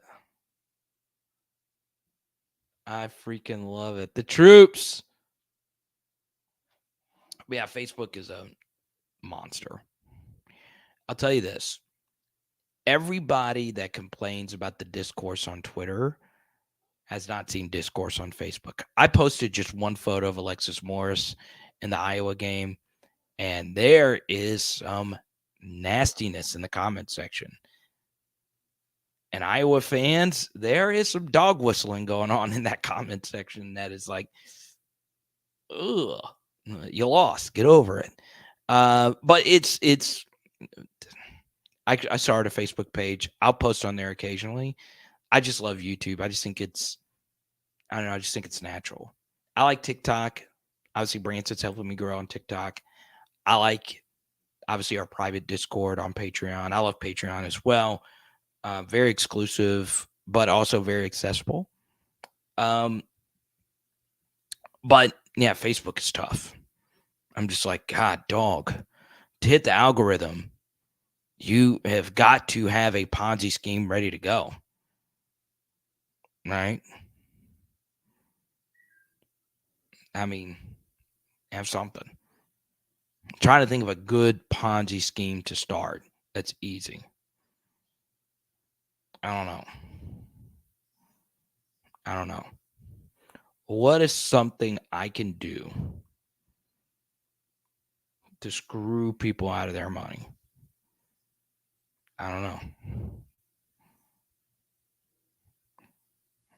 Who do I talk to about that? Bernie Madoff, maybe? Zion Williamson? I'm kidding, but let's be honest. I don't know.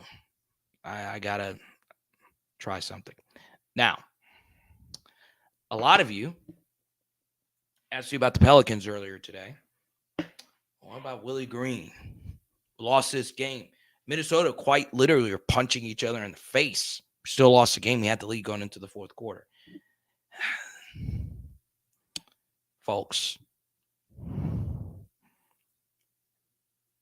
I don't watch every second of every game. Obviously, I'm a pretty just big fan of the team, but I don't watch a lot. Like, I go watch YouTube highlights after every game. Okay? Obviously, people like Fear the Brown, Mason Ginsberg, they know way more than I do. And they talk about rotations and all of that. And Trey Murphy doesn't get enough playing time. And why don't we play Jonas Valanciunas more? NBA coaching is hard. NBA basketball is hard. It's about dudes over X's and O's. And that's not news to anyone. So, obviously, the story then goes to Zion Williamson. And look, I don't know what the deal is. I'm not going to get into one of my anti-NBA rants because I love the NBA. I've invested a lot of my money into NBA collectibles and just my time and energy watching the NBA growing up with my dad. It's not. I just don't think Adam Silver can fix it with the current leadership. And that might cost me future opportunities with the NBA down the road because I want to do national media stuff. But, I just don't. I think the playing game idea was a disaster. You still had teams tanking, and it devalues the regular season even more than it already is. I just don't like what the NBA is right now. I just don't. And anybody that does, I would seriously question your motives. But obviously, a lot of you just asked about the Pelicans. I won't get into another rant about that. What I will say, though, is I was obviously traveling today, and I've watched some of the highlights. Wasn't able to get to all of them. This team just isn't that great. It aged a little bit this year, and that happens in the league. But to put it simply, and this obviously is a very oversimplification of it, and Pierce, feel free to correct me if I'm wrong, we don't have Zion. And yes, there are some things Willie can do better. There's a lot of things that a lot of people could do better. But the number one team in the West has Nikola Jokic, right? We don't have him. And I know that is just simple ABC kind of stuff, but it's just the case. Like, we just don't have that. Bi's a really good player. CJ's obviously fine at times, and Trey is obviously turning into a star. Herb's a great piece. But yeah, we don't have our guy. And that's just the truth. Okay? Let's go to Sibley here. Who will be LSU's toughest opponent this year? I believe it is Florida State. I do. There's so much pressure on both these teams going into this game. So, yeah, I do think Florida State. I really do think Florida State is the best team on the schedule. Now, they're not the most talented team, obviously, when it comes to raw aggregate recruiting ranking. Alabama is by far the best on our schedule, especially considering we don't play Georgia this year. So, it's Florida State. I would say that. And Sibley, thank you so much for your friendship. I really appreciate it. Okay. We got the number one pick in the wrong year. Huh? TJ, I was hoping you would chime in because obviously you, Pierce, Mike in the chat, you guys watch every game, right? Or if you don't watch every game, I know Mike for sure watches every game, and I'm pretty sure, Pierce, you catch a good bit of them. And TJ, I'm pretty sure you catch 90 to 95% of the games. Okay. I don't. So I defer to you guys when it comes to this. But yeah, the NBA is you got to have dude league, right? You got to have dudes, especially in a 7-game series. Like, ultimately, if you don't have that, and it's not only like dudes now, it's just you got to have multiple dudes. And you then have to ask this question: is Zion Williamson a championship number 1? Is Brandon Ingram a championship number 2? And is CJ McCollum a championship number 3? And that is as much as I love each and every one of those guys, that is probably a no. It's probably a no at this point. Okay. And I understand. You got to have Derek Fishers.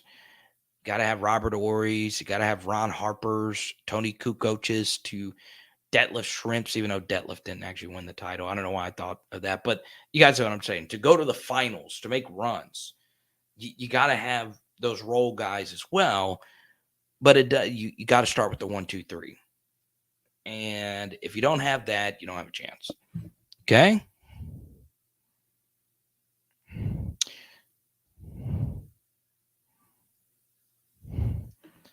I will say Reed called CJ not being great. Reed has been an anti-CJ person. I think even before this year, you were calling his decline. So I'll give you that, Reed. So there you go. Now,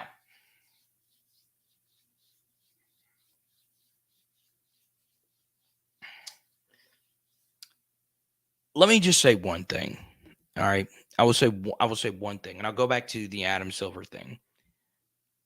I do not think, all right, the NBA, it's important to understand what the NBA is. It is a monopoly.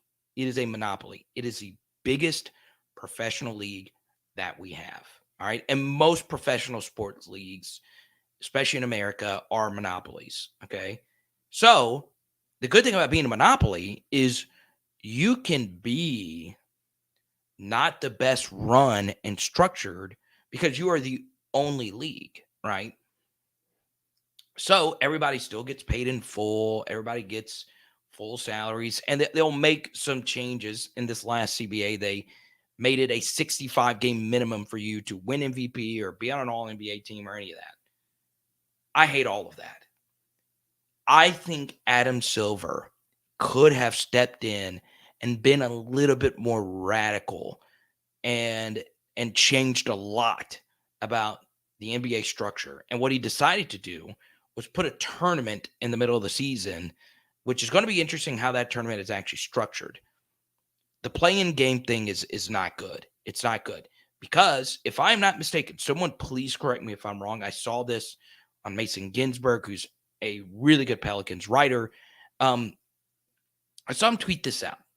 Today, the Pelicans versus Timberwolves game, the winner would have gone to the playoffs. The loser would not have gone to the playoffs.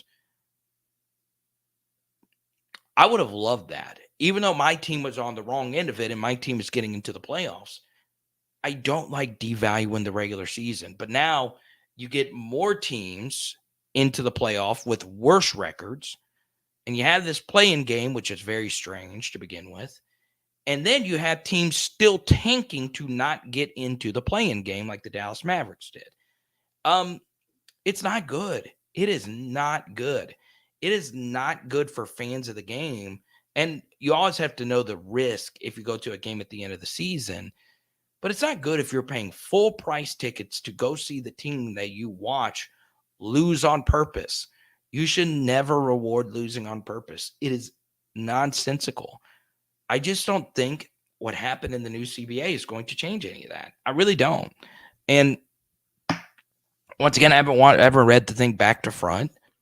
But the truth is, and this is why, because, people that know me know growing up that the NBA was my number one thing. I switched to college football. I was always a college football fan, but college football's regular season was what makes it great, right? Going back to the great John Sibley Butler's comment a minute ago, who is our toughest opponent? Okay. You never look at an NBA regular season schedule and say, who is the toughest opponent on our schedule? Because each individual game doesn't carry too much weight, right? Before the season, I would have said, hey, the Pelicans' toughest opponent are the Golden State Warriors, okay, defending champions. Guess what the Warriors did versus us? They had not one but 2 games where they sat out Steph Curry healthy versus us. Tell me if that's a good thing. The load management sucks. All of it sucks. Now, the NBA's got a lot of good things going for it. Gen Z population and growth for the game of basketball is actually really good, right? Basketball still worldwide. It's still popular. The game is more global. You have Jokic, you have Giannis, you have Luka, you have Shai Gilgeous, Alexander. So you have a bunch of, non-American players, really good. But man, it's just tough. Like it really is tough to fix a lot of the NBA's issues.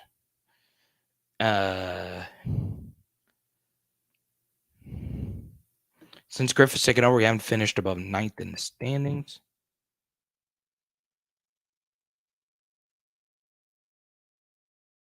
No, Griffith's not great overall. He just made a good call on Lonzo.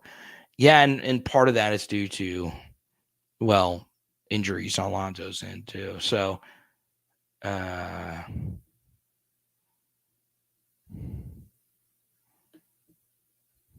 there you go. Now, here's what we're going to do. We have reached well past the 90-minute mark. Let's see. Have we hit a hundo on Super Chats? We have not.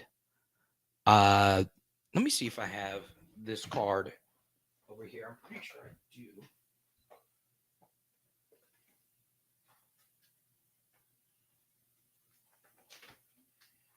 Yeah, I did got it.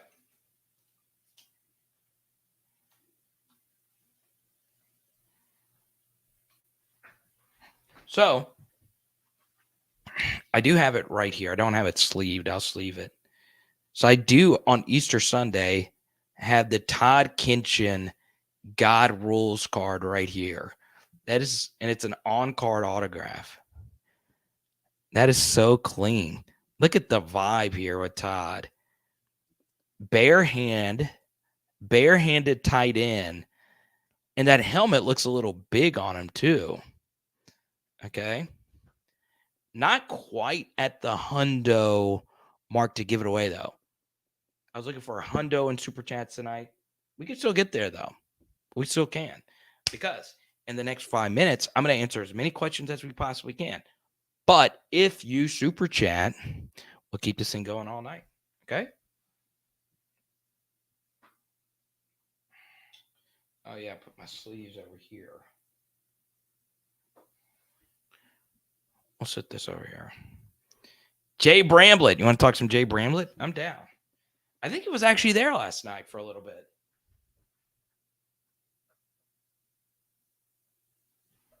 Shout out to Jay Bramblett. Oh, okay.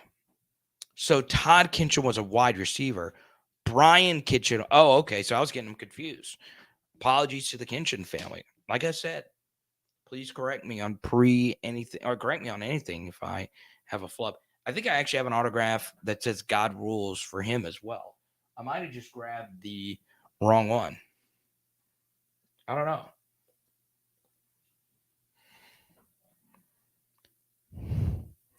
Let's talk to Jay Bramblett. I am down. Okay. I think Jay Bramblett is one of our best weapons. You look at what we've had at punter, Zach Van Rosenberg. We're still 2 years removed from, his greatness. Really good punter. Obviously, LSU special teams has been really good. Especially modern era, special teams from Donnie Jones all the way to now with Jay Bramblett. So LSU's had good punters. Obviously, Zach was, our national championship punter, and he was really good for us. And then obviously the next year was Avery Atkins. He was a very good punter. even better at fakes. And obviously, Jay Bramblett transferring over, beating out North Louisiana native Peyton Todd for the starting punter's role. And Jay's been a really good player. I think one of those things as well is like he came over from Notre Dame, and that familiarity obviously made Brian Kelly probably feel a little bit more at home to have one of his guys actually make that jump from Notre Dame to LSU. And look, Jay Bramblett's from Tuscaloosa, Alabama, played at Notre Dame. Wish I would have met him last night. I really do. And this is what I really respect about him. I really do respect this. It wasn't a popular decision to go from Notre Dame to LSU with the coach. Okay. So, once again, you weren't playing for the home state of Alabama. A lot of good colleges in the state of Alabama. You go to Notre Dame, and then you go to the school that's a rival, and you travel with the coach that is the most hated person at Notre Dame. And Jay turned out to be a really good player. Got the Special Teams Player of the Year award. So shout out to Jay Bramlett. I love the super chat, man. I love talking about the small things that help you win football games. There you go, Chance. Appreciate it.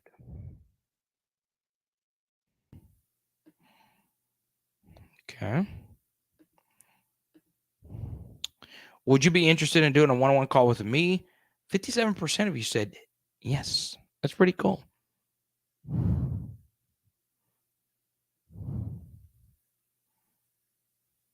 Todd ran it back 70 yards to beat the Aggies.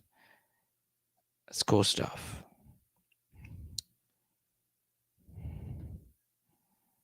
Let's see. So, since Chance is the Kinshin expert, let's see.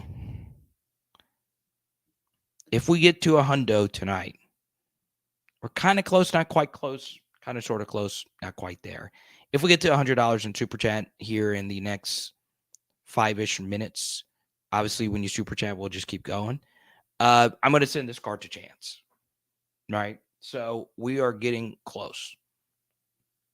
So this is going to go to Chance. Chance has perfect PHL attendance. Absolutely love it. So let's see if we can get there. I think Chance deserves it. I really do. I like it. Bramblett has BK's back like chiropractic. Okay. What artist is known for this lyrical masterpiece? Now, obviously, the artist wasn't talking about Bramblett and Brian Kelly.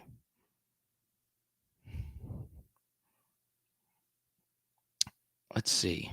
Or let's do this. I want Chance to get this.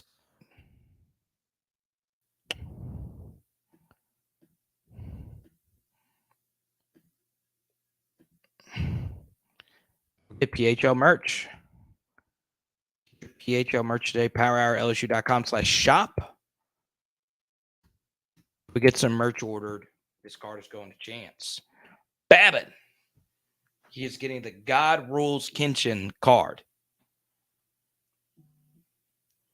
All right, so Pierce got us closer to our goal. So Chance, Pierce helped you out big time here. Okay? We are closer to the goal. Okay?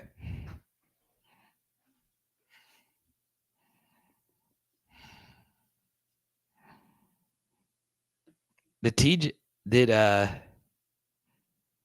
TJ just randomly bring up well, there you go. Chance, you owe a big one here to Sibley. There you go, Chance. You got it, man. Congrats, bro. Look at you, Chance. Sibley got you. Let's go. John Sibley, who is our most generous donator here on PHL. Chance, you got it. It's going to you, man.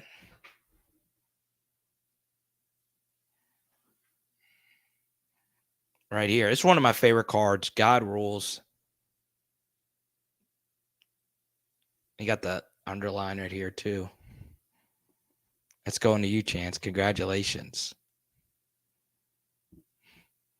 Pierce helped you out too, Chance. So I would shout out Pierce, Branson, JSB, and all the super chatters tonight. Okay. And Chance, you already have my email, so hit me up. We're gonna get this to you, man. And I appreciate you supporting, Chance. You're at every live stream. Every single one of them goes a long way, man. Look at that. He's blushing. You look at his face. You could tell he's blushing a little bit. That's crazy. It's amazing how Google can feel that. You see, those cheeks got rosy red. Huh? I love it.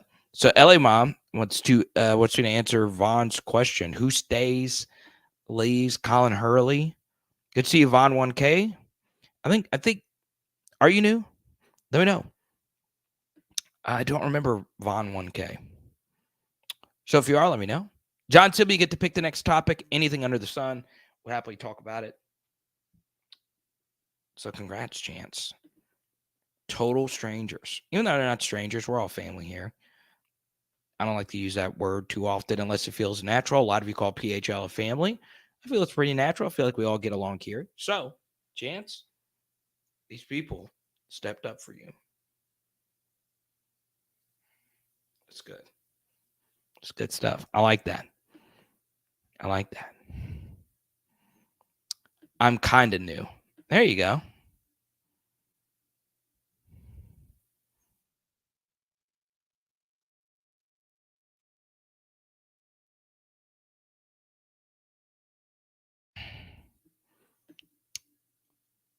Vaughn, let's get to it.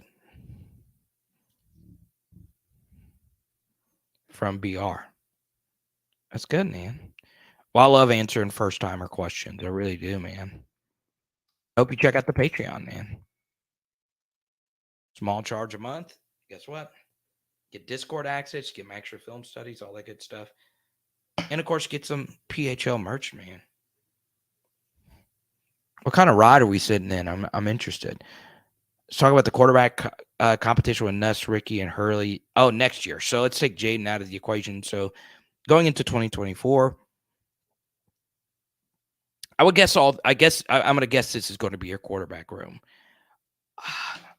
Obviously a big thing's going to be how the season actually plays out because, if Nuss plays a lot and proves himself to be the guy, then obviously he's definitely going to be the guy for 2024. And it's going to be hard for someone to portal in unless, Ricky Collins decides to go anywhere. And I don't think Colin Hurley's going anywhere, going into his first year. So obviously this quarterback room for 2024, let's just say Jaden from start to finish is the guy this year.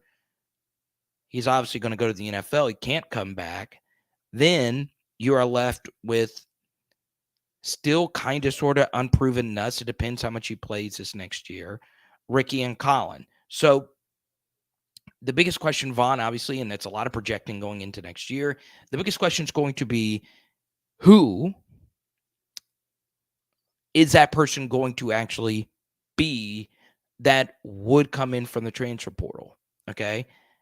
It could be a wide range of whoever, right? Especially if Ricky or Nuss want to go somewhere that is more clear. But obviously, Garrett Nussmeier is not going anywhere.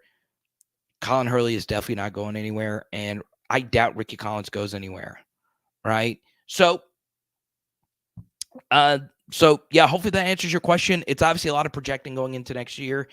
I have my own thoughts or my own personal evals on all three of them. Coming out of high school, Nuss, according to my metrics, has the best senior high school completion percentage of any LSU quarterback recruit ever. We're talking about Ryan Perrilloux and his stats and how much better they are than practically everyone. And there are some other quarterbacks that LSU's brought in. Miles Brennan's high school stats are crazy. So are Joe Burrow's. But Garrett Nussmeier still had the highest completion percentage. So obviously Nuss is really talented. Ricky had an up and down year, which was a tough year for Woodlawn. And what's going to be interesting, and I highly recommend, Vaughn, you go look at our interview that we did with Colin Hurley. Colin Colin this year is going to get to run the offense that he wants to run.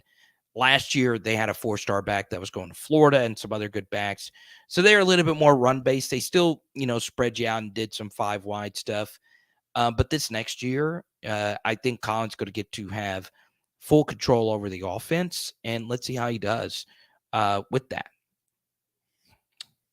It's a really good question here from TJ, and it requires some background. So this is what I want to bring up here about TJ's Super Chat. I really do appreciate it, TJ.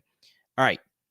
So if you are new to PHL, okay, I feel like it's important to, and I'm going to answer actually John Sibley's Super Chat really quickly here, TJ. He was very generous for Chance, but I promise you, TJ, I can't wait to get to your Super Chat because you have to be a PHL subscriber to understand why TJ is asking this question specifically to me. But I promise we're going to get to that in just a second. So John Sibley's Super Chat question, did you jump through the window in Dallas for the women basketball natty? I did not go to the game. I was very happy to come back and get to do my show from here. But yes, I did get in for and obviously worked really hard to find a way in. I was able to go to the game, and it was everything and then some. And I understand she is technically the enemy. But Caitlin Clark, I'm telling you, that South Carolina game was freaking magical. That's crazy. I've been lucky to get to see LeBron in person, KD in person. I felt like I was watching somebody of that caliber. Caitlin Clark is crazy. And it makes it even more impressive. And I know she got in foul trouble and the refereeing was bad and all of that. It's still impressive we blew them out. But the Final Four was just so great. There's no other way around it. And obviously, we're going to talk a lot of women's basketball because, they've done something truly transcendent. And I am very happy for Kim. And I know, especially you, John, with Kim, Bob Starkey, the whole crew, it's really good stuff. Shout out to Kim. Okay. So there you go. Now, let's get to TJ's question here. Okay, so if you're new, TJ wants to ask this question. All right. How or if we can beat Ole Miss and Missouri back to back. Okay. So I know what you're thinking wherever you are. Well, why is TJ randomly asking about these two games? Well, according to some PHL research, and we've done a lot of videos on this, not only here, but on our SEC channel, Power Hour SEC. Make sure you check it out. Okay? Since 2019, taking out the COVID year of 2020, since 2019, there have been only 2 teams that have won both games of a true back-to-back road game scenario. And those teams were 2019 LSU. They beat Alabama and Ole Miss back-to-back weeks. And 2023 Georgia beating Kentucky and Mississippi State in back-to-back weeks. It's hard, especially that second game after a win. Georgia had by far their worst game of the season. They only beat Kentucky 16-6. Go back to 2019 LSU. We had our worst defensive game of the season by far, giving up 8.5 yards per play. And everybody was wondering, hey, why was LSU so historically bad versus John Rice Plumlee, who's now at UCF? Well, it's because historically back-to-back road games does that. That was PHL research. We've done a lot of content on that topic, okay? So, this is why TJ asked this question. How likely is it that LSU can win the back-to-back road games? It's likely, right? Because if you truly believe LSU has a national championship caliber team, they find a way to get both of these games won, okay? Because obviously the 2 teams that have been able to do it since 2019 won national championships. So the truly great teams are able to overcome this. I do think, though, what would concern me is if that Ole Miss game is played at night and that South Carolina game is played at 11 a.m. Or excuse me, the Missouri game is played at 11 a.m. Missouri gets a lot of 11 a.m. home kickoffs, right? That would be a brutal turnaround. And if you look last year, two of our worst games, offensively in particular, were the 11 a.m. kickoffs versus Tennessee and Arkansas. So yeah, that it's tough. And we did a full video a few weeks ago on the Missouri game and more data as to why that Missouri game is going to be very difficult. Now, it doesn't look like it. When you look at the schedule, you're like, God, dog, we got to play Florida State in week 1. And a lot of people think we're playing Georgia in week 2. That's scrambling. And, Mississippi State's a home opener. We're looking forward to it. Or the road opener, excuse me. And Arkansas is the SEC home opener, and KJ Jefferson. And Ole Miss is Lane Kiffin. And then Missouri, which is nothing. And then we play Auburn and LSU Auburn. No longer probably going to be an annual thing. This is going to be the last time, you play Auburn in this kind of, scenario. That Missouri game is going to be tough, right?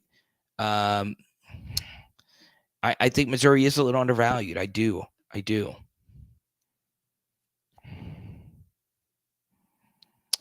Yeah, a few of you have brought this up. Seeing Arkansas on the schedule in September still throws me off. Yeah, especially if you are over, the age of 30, when you're used to seeing LSU and Arkansas play on Thanksgiving weekend. That was a big part of my family's tradition. And, I'm always going to feel some type of way about that. I think, LSU Arkansas's got a special place in the hearts of many because, look, Arkansas treated that game like the Super Bowl. It's what they all look forward to the most. Okay? LTK tomorrow. What does that mean? So I do see a crawfish. You're going to get some crawfish tomorrow. Tell the wifey I said hello. Tell the stepdad I said hello.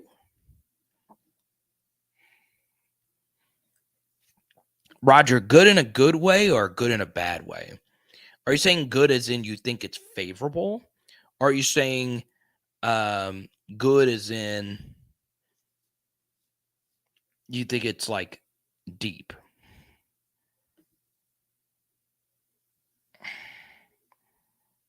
Oh, you got some Dorian Thompson Robinson love?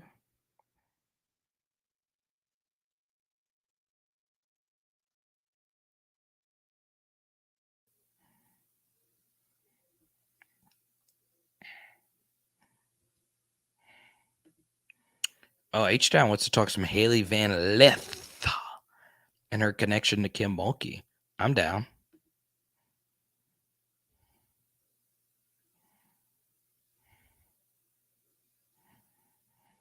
But yeah, I'm really happy you brought that up, TJ.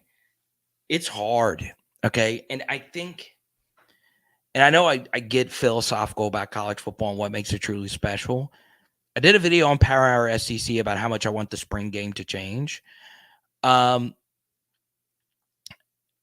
I got to be honest. You got to really think about college football athletes. These are teenager kids that practice in the same environment every day. Okay. They go to school, classwork, all these things, and boom, you're playing in a stadium full of 70,000 people that hate your guts. It's hard to win on the road. It's hard. It is so hard to win on the road.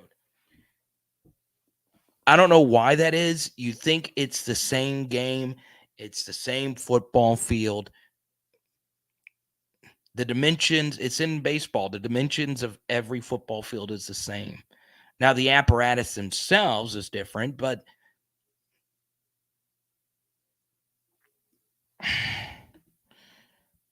okay, so LTK is where pressure, recommended for boiled crawfish. I usually up the street to Lakeside, but we're going to head up north.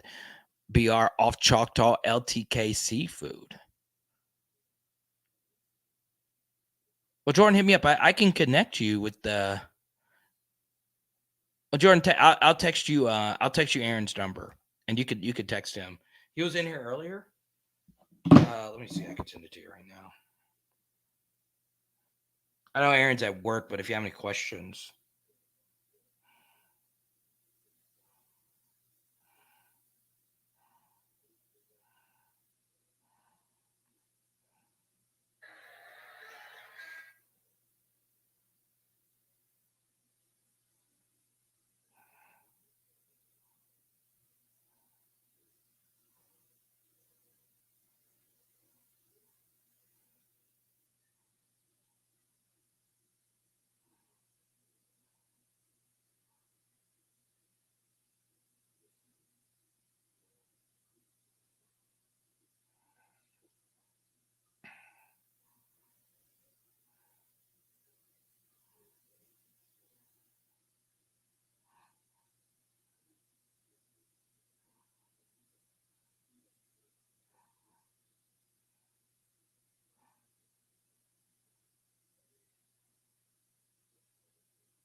Mm.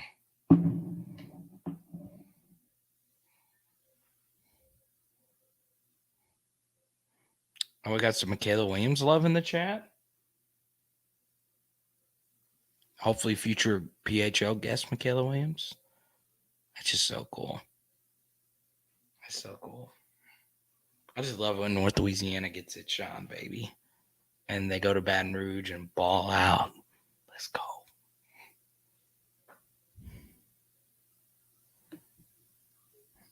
That's good stuff.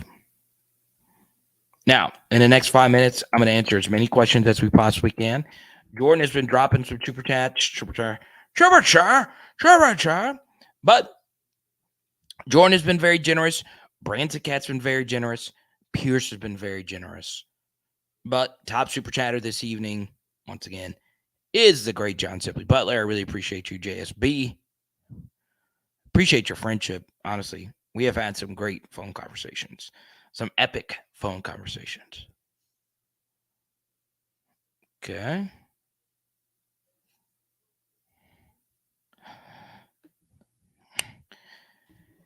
Yeah, there's obviously two schools of thought to that, right? The backloaded schedule is always tough. FB, let's go. BC, let's go. Branson's my guy. I freaking love me some Branson Cat. We will see, though, in a month. PHL Idol coming soon. Got to set a date. I don't know. I kind of feel like announcing who our special guest judge is going to be.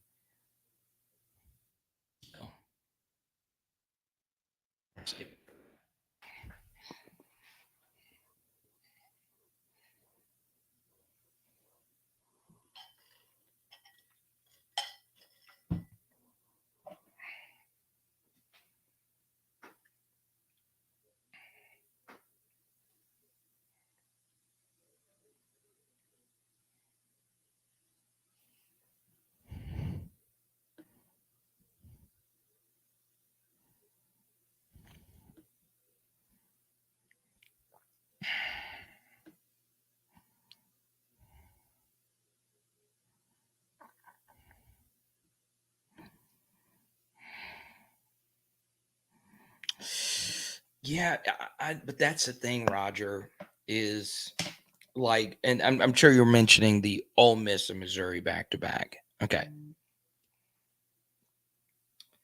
It is true that we would like to think that Ole Miss is tougher, per se, than Missouri. Okay. But once again, you've got to think like a college football player, right? It is hard to play back-to-back road games, no matter who the opponent is. LSU has no problem getting up for Ole Miss. However, going to Missouri and getting up for that game is hard. Now, good coaches and motivated players and great senior leadership can help deal with the letdown game. But playing in the Alabama game, then the next week, playing in a cold Fayetteville with chicken broth on the sidelines and a sick team, it's hard to keep that same energy. And it's especially hard to do it in back-to-back games. The best thing for LSU would be if the Ole Miss game was during the day. So when you fly back, you're getting in at a better hour and you're able to get the rehabilitation going for the next week. So, when you're on the road, it's always better to play early. Always.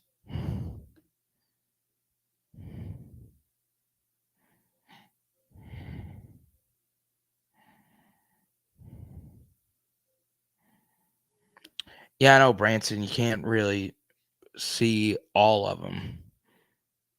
And obviously, that's why I like everybody being on YouTube. Just preference. So, we'll see you back in the YouTube chat. Huh? Oh, so we're getting into quarterback discussion. Now, let's go here. Oh, okay. So Jordan with this super chat wants everybody in the chat to share your Easter feast. Okay. Now, I'm going to be honest here. I had fried chicken for lunch and had leftover fried chicken for dinner. And I'm not really a huge fried chicken guy, but we also had a crawfish bisque earlier. We had some jambalaya earlier. We also had crawfish bisque, jambalaya. Oh, we had a pot roast. It was magical. My TT, the lemony twang lady, the legend, she threw down today. Let's go. New Roads, Louisiana. What y'all know about that Point Coupe Parish?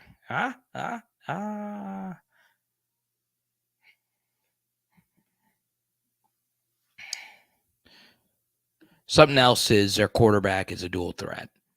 Not like Anthony Richardson level runner, but Brady Cook's got legs. I don't know what you're saying. No, duh. Every quarterback has legs.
All right, let's see some of these responses. Dang, Roger?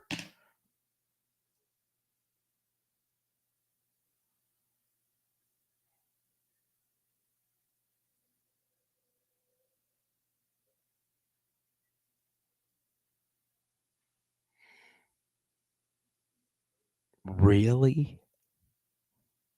Roger. You Filthy animal.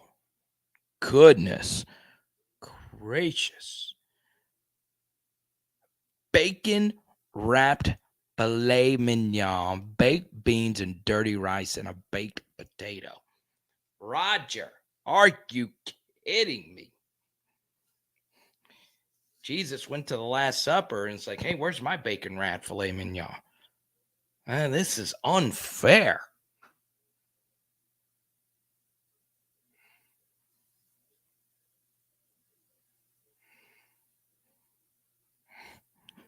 I like Ellie Mom. She says, screw food. I just don't want to lose to Jimbo again. Ha, ha, ha.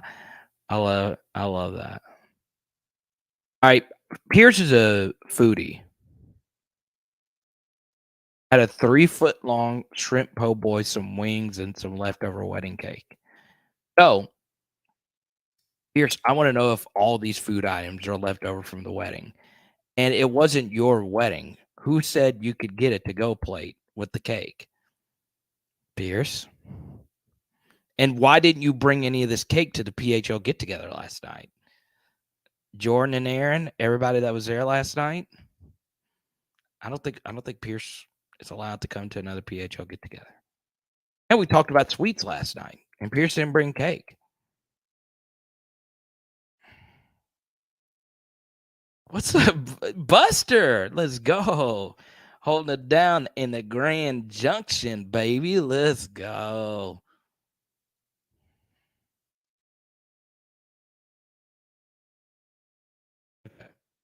Sibley just kept it simple. Gumbo.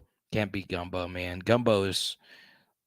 I feel like gumbo, out of all the Louisiana Creole culture, any food item, I think gumbo has the highest ceiling and the lowest floor, right?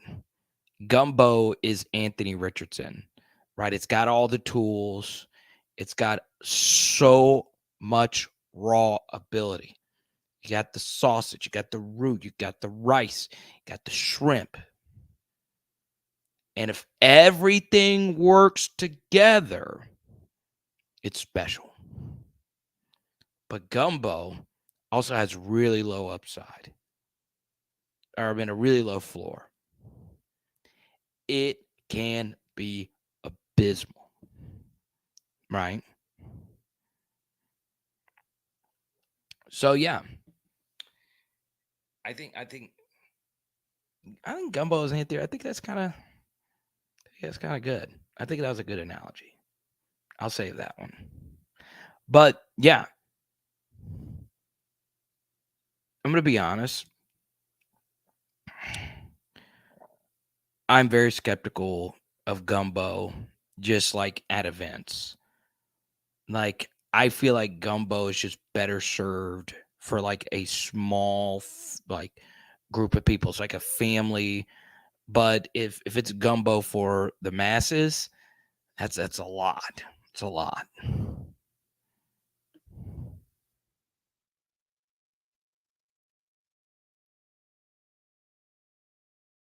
Superior Grill. Down with that. I love how we have a Roger Dodger and we have a Roger Dodger, the mayonnaise kid. I mean, bro, Bible sliced bread. Ha, ha, ha.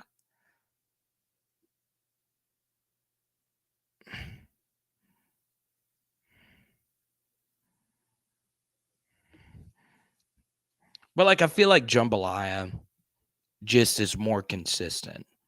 I feel like jambalaya just has more consistency. Like, it doesn't have, like, great gumbo will always beat great jambalaya. But I think jambalaya is easier to make than gumbo is for the average chef.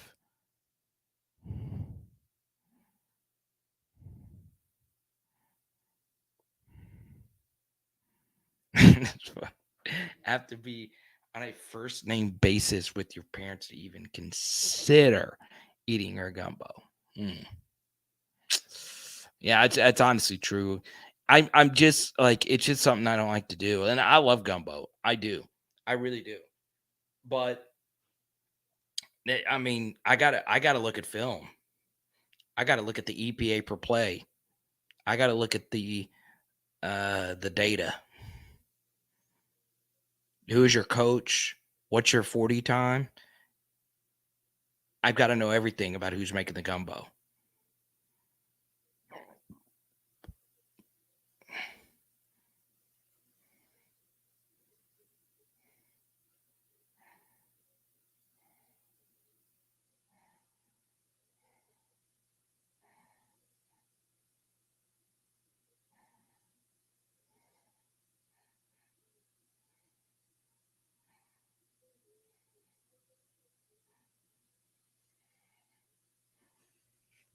EPA expected plate average. PHL meetup at the Rev. But am I too old for the Rev?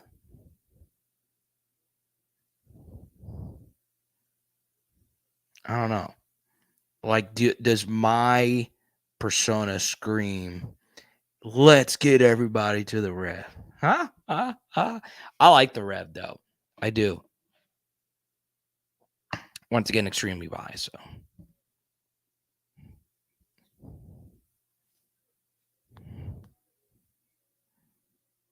You need video replay. I need a red flag for every gumbo plate.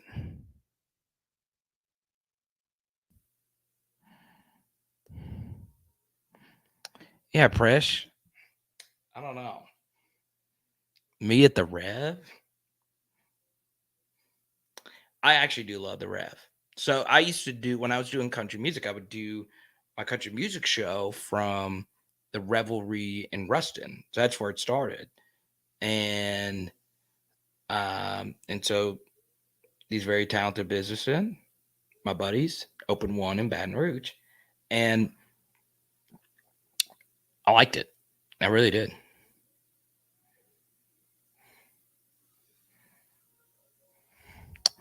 Coach O is a potato salad in the gumbo guy. That's not for me. I don't like potato salad and gumbo. So type Y for yes, type in for no. Potato salad in gumbo.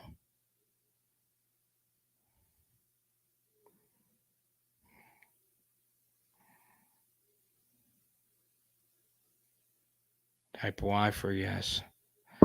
Yeah, it's just not my thing, man. I'm not a big potato salad guy to begin with. I think it's very overrated.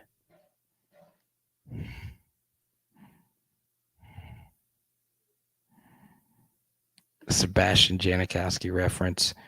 Reed, this was supposed to be a Florida State free channel live stream tonight, but you bring up Seabass. Dang, LA mom. You and I agree on a lot. But you like, come on, LA mom. Come on. You're better than this. You're better than this, LA mom. And I know LA mom, she ghosted the PHL get together at Zippy's. And the funny thing is, for a good bit, there was as many women as there were men there. Very well represented. So, LA mom, this was on you. Right. Can't believe it. I would have brought my jar that you gave Haley and I. Would have brought my jar. I would have brought my jar. Chance, if you're still in here, you are still in here. Shoot me an email right now. Because I might not have it. I've lost emails for whatever reason. So I think you should still have mine. So shoot me an email, and we're gonna get this card out to you, man. You deserve it.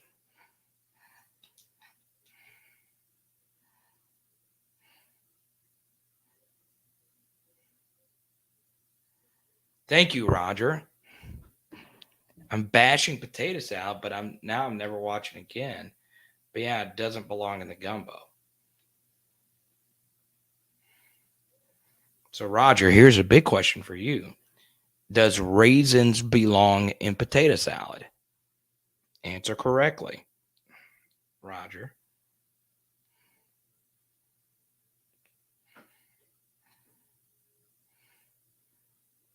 What is mayonnaise in potato salad? I don't know. But do you like raisins in your potato salad, Roger?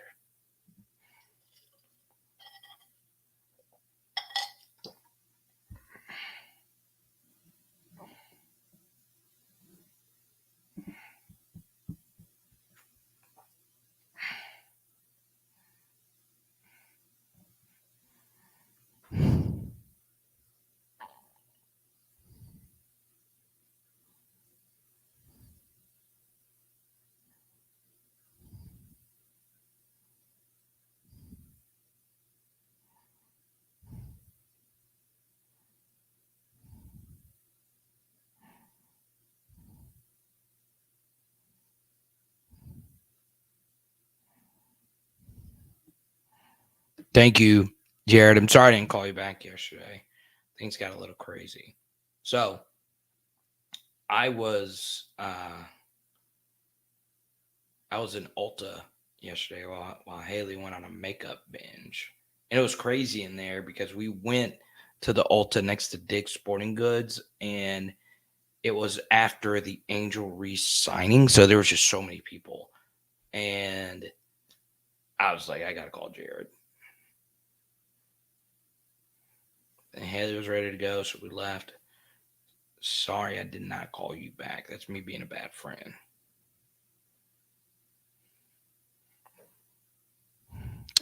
Yeah, I started the live stream talking about OMAR Speights. I was interested just to know if you guys believe he is going to lead LSU in tackling next year.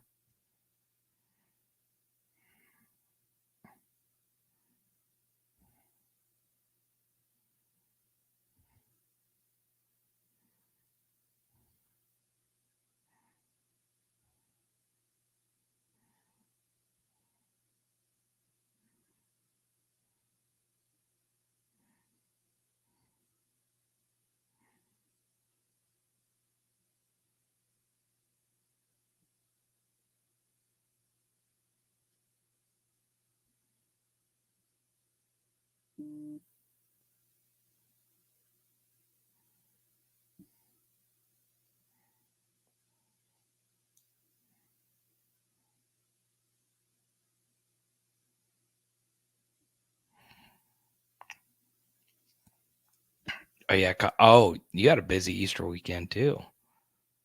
That's good.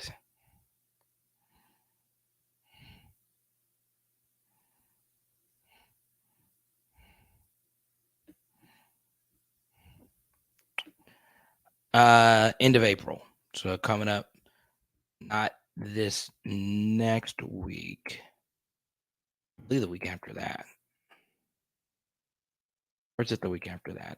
I have to go look it up. I'm super tired. Slept 3 hours last night.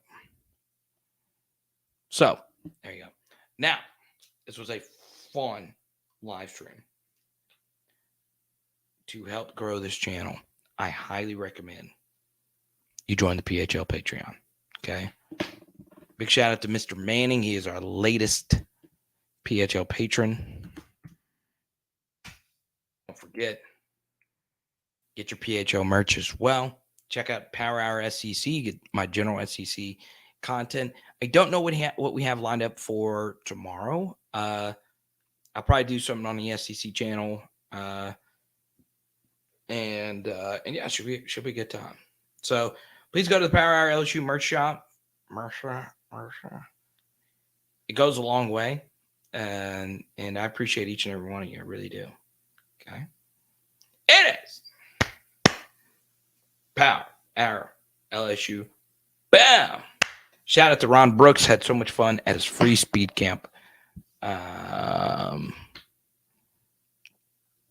yesterday with Branson Cat. It was a great time.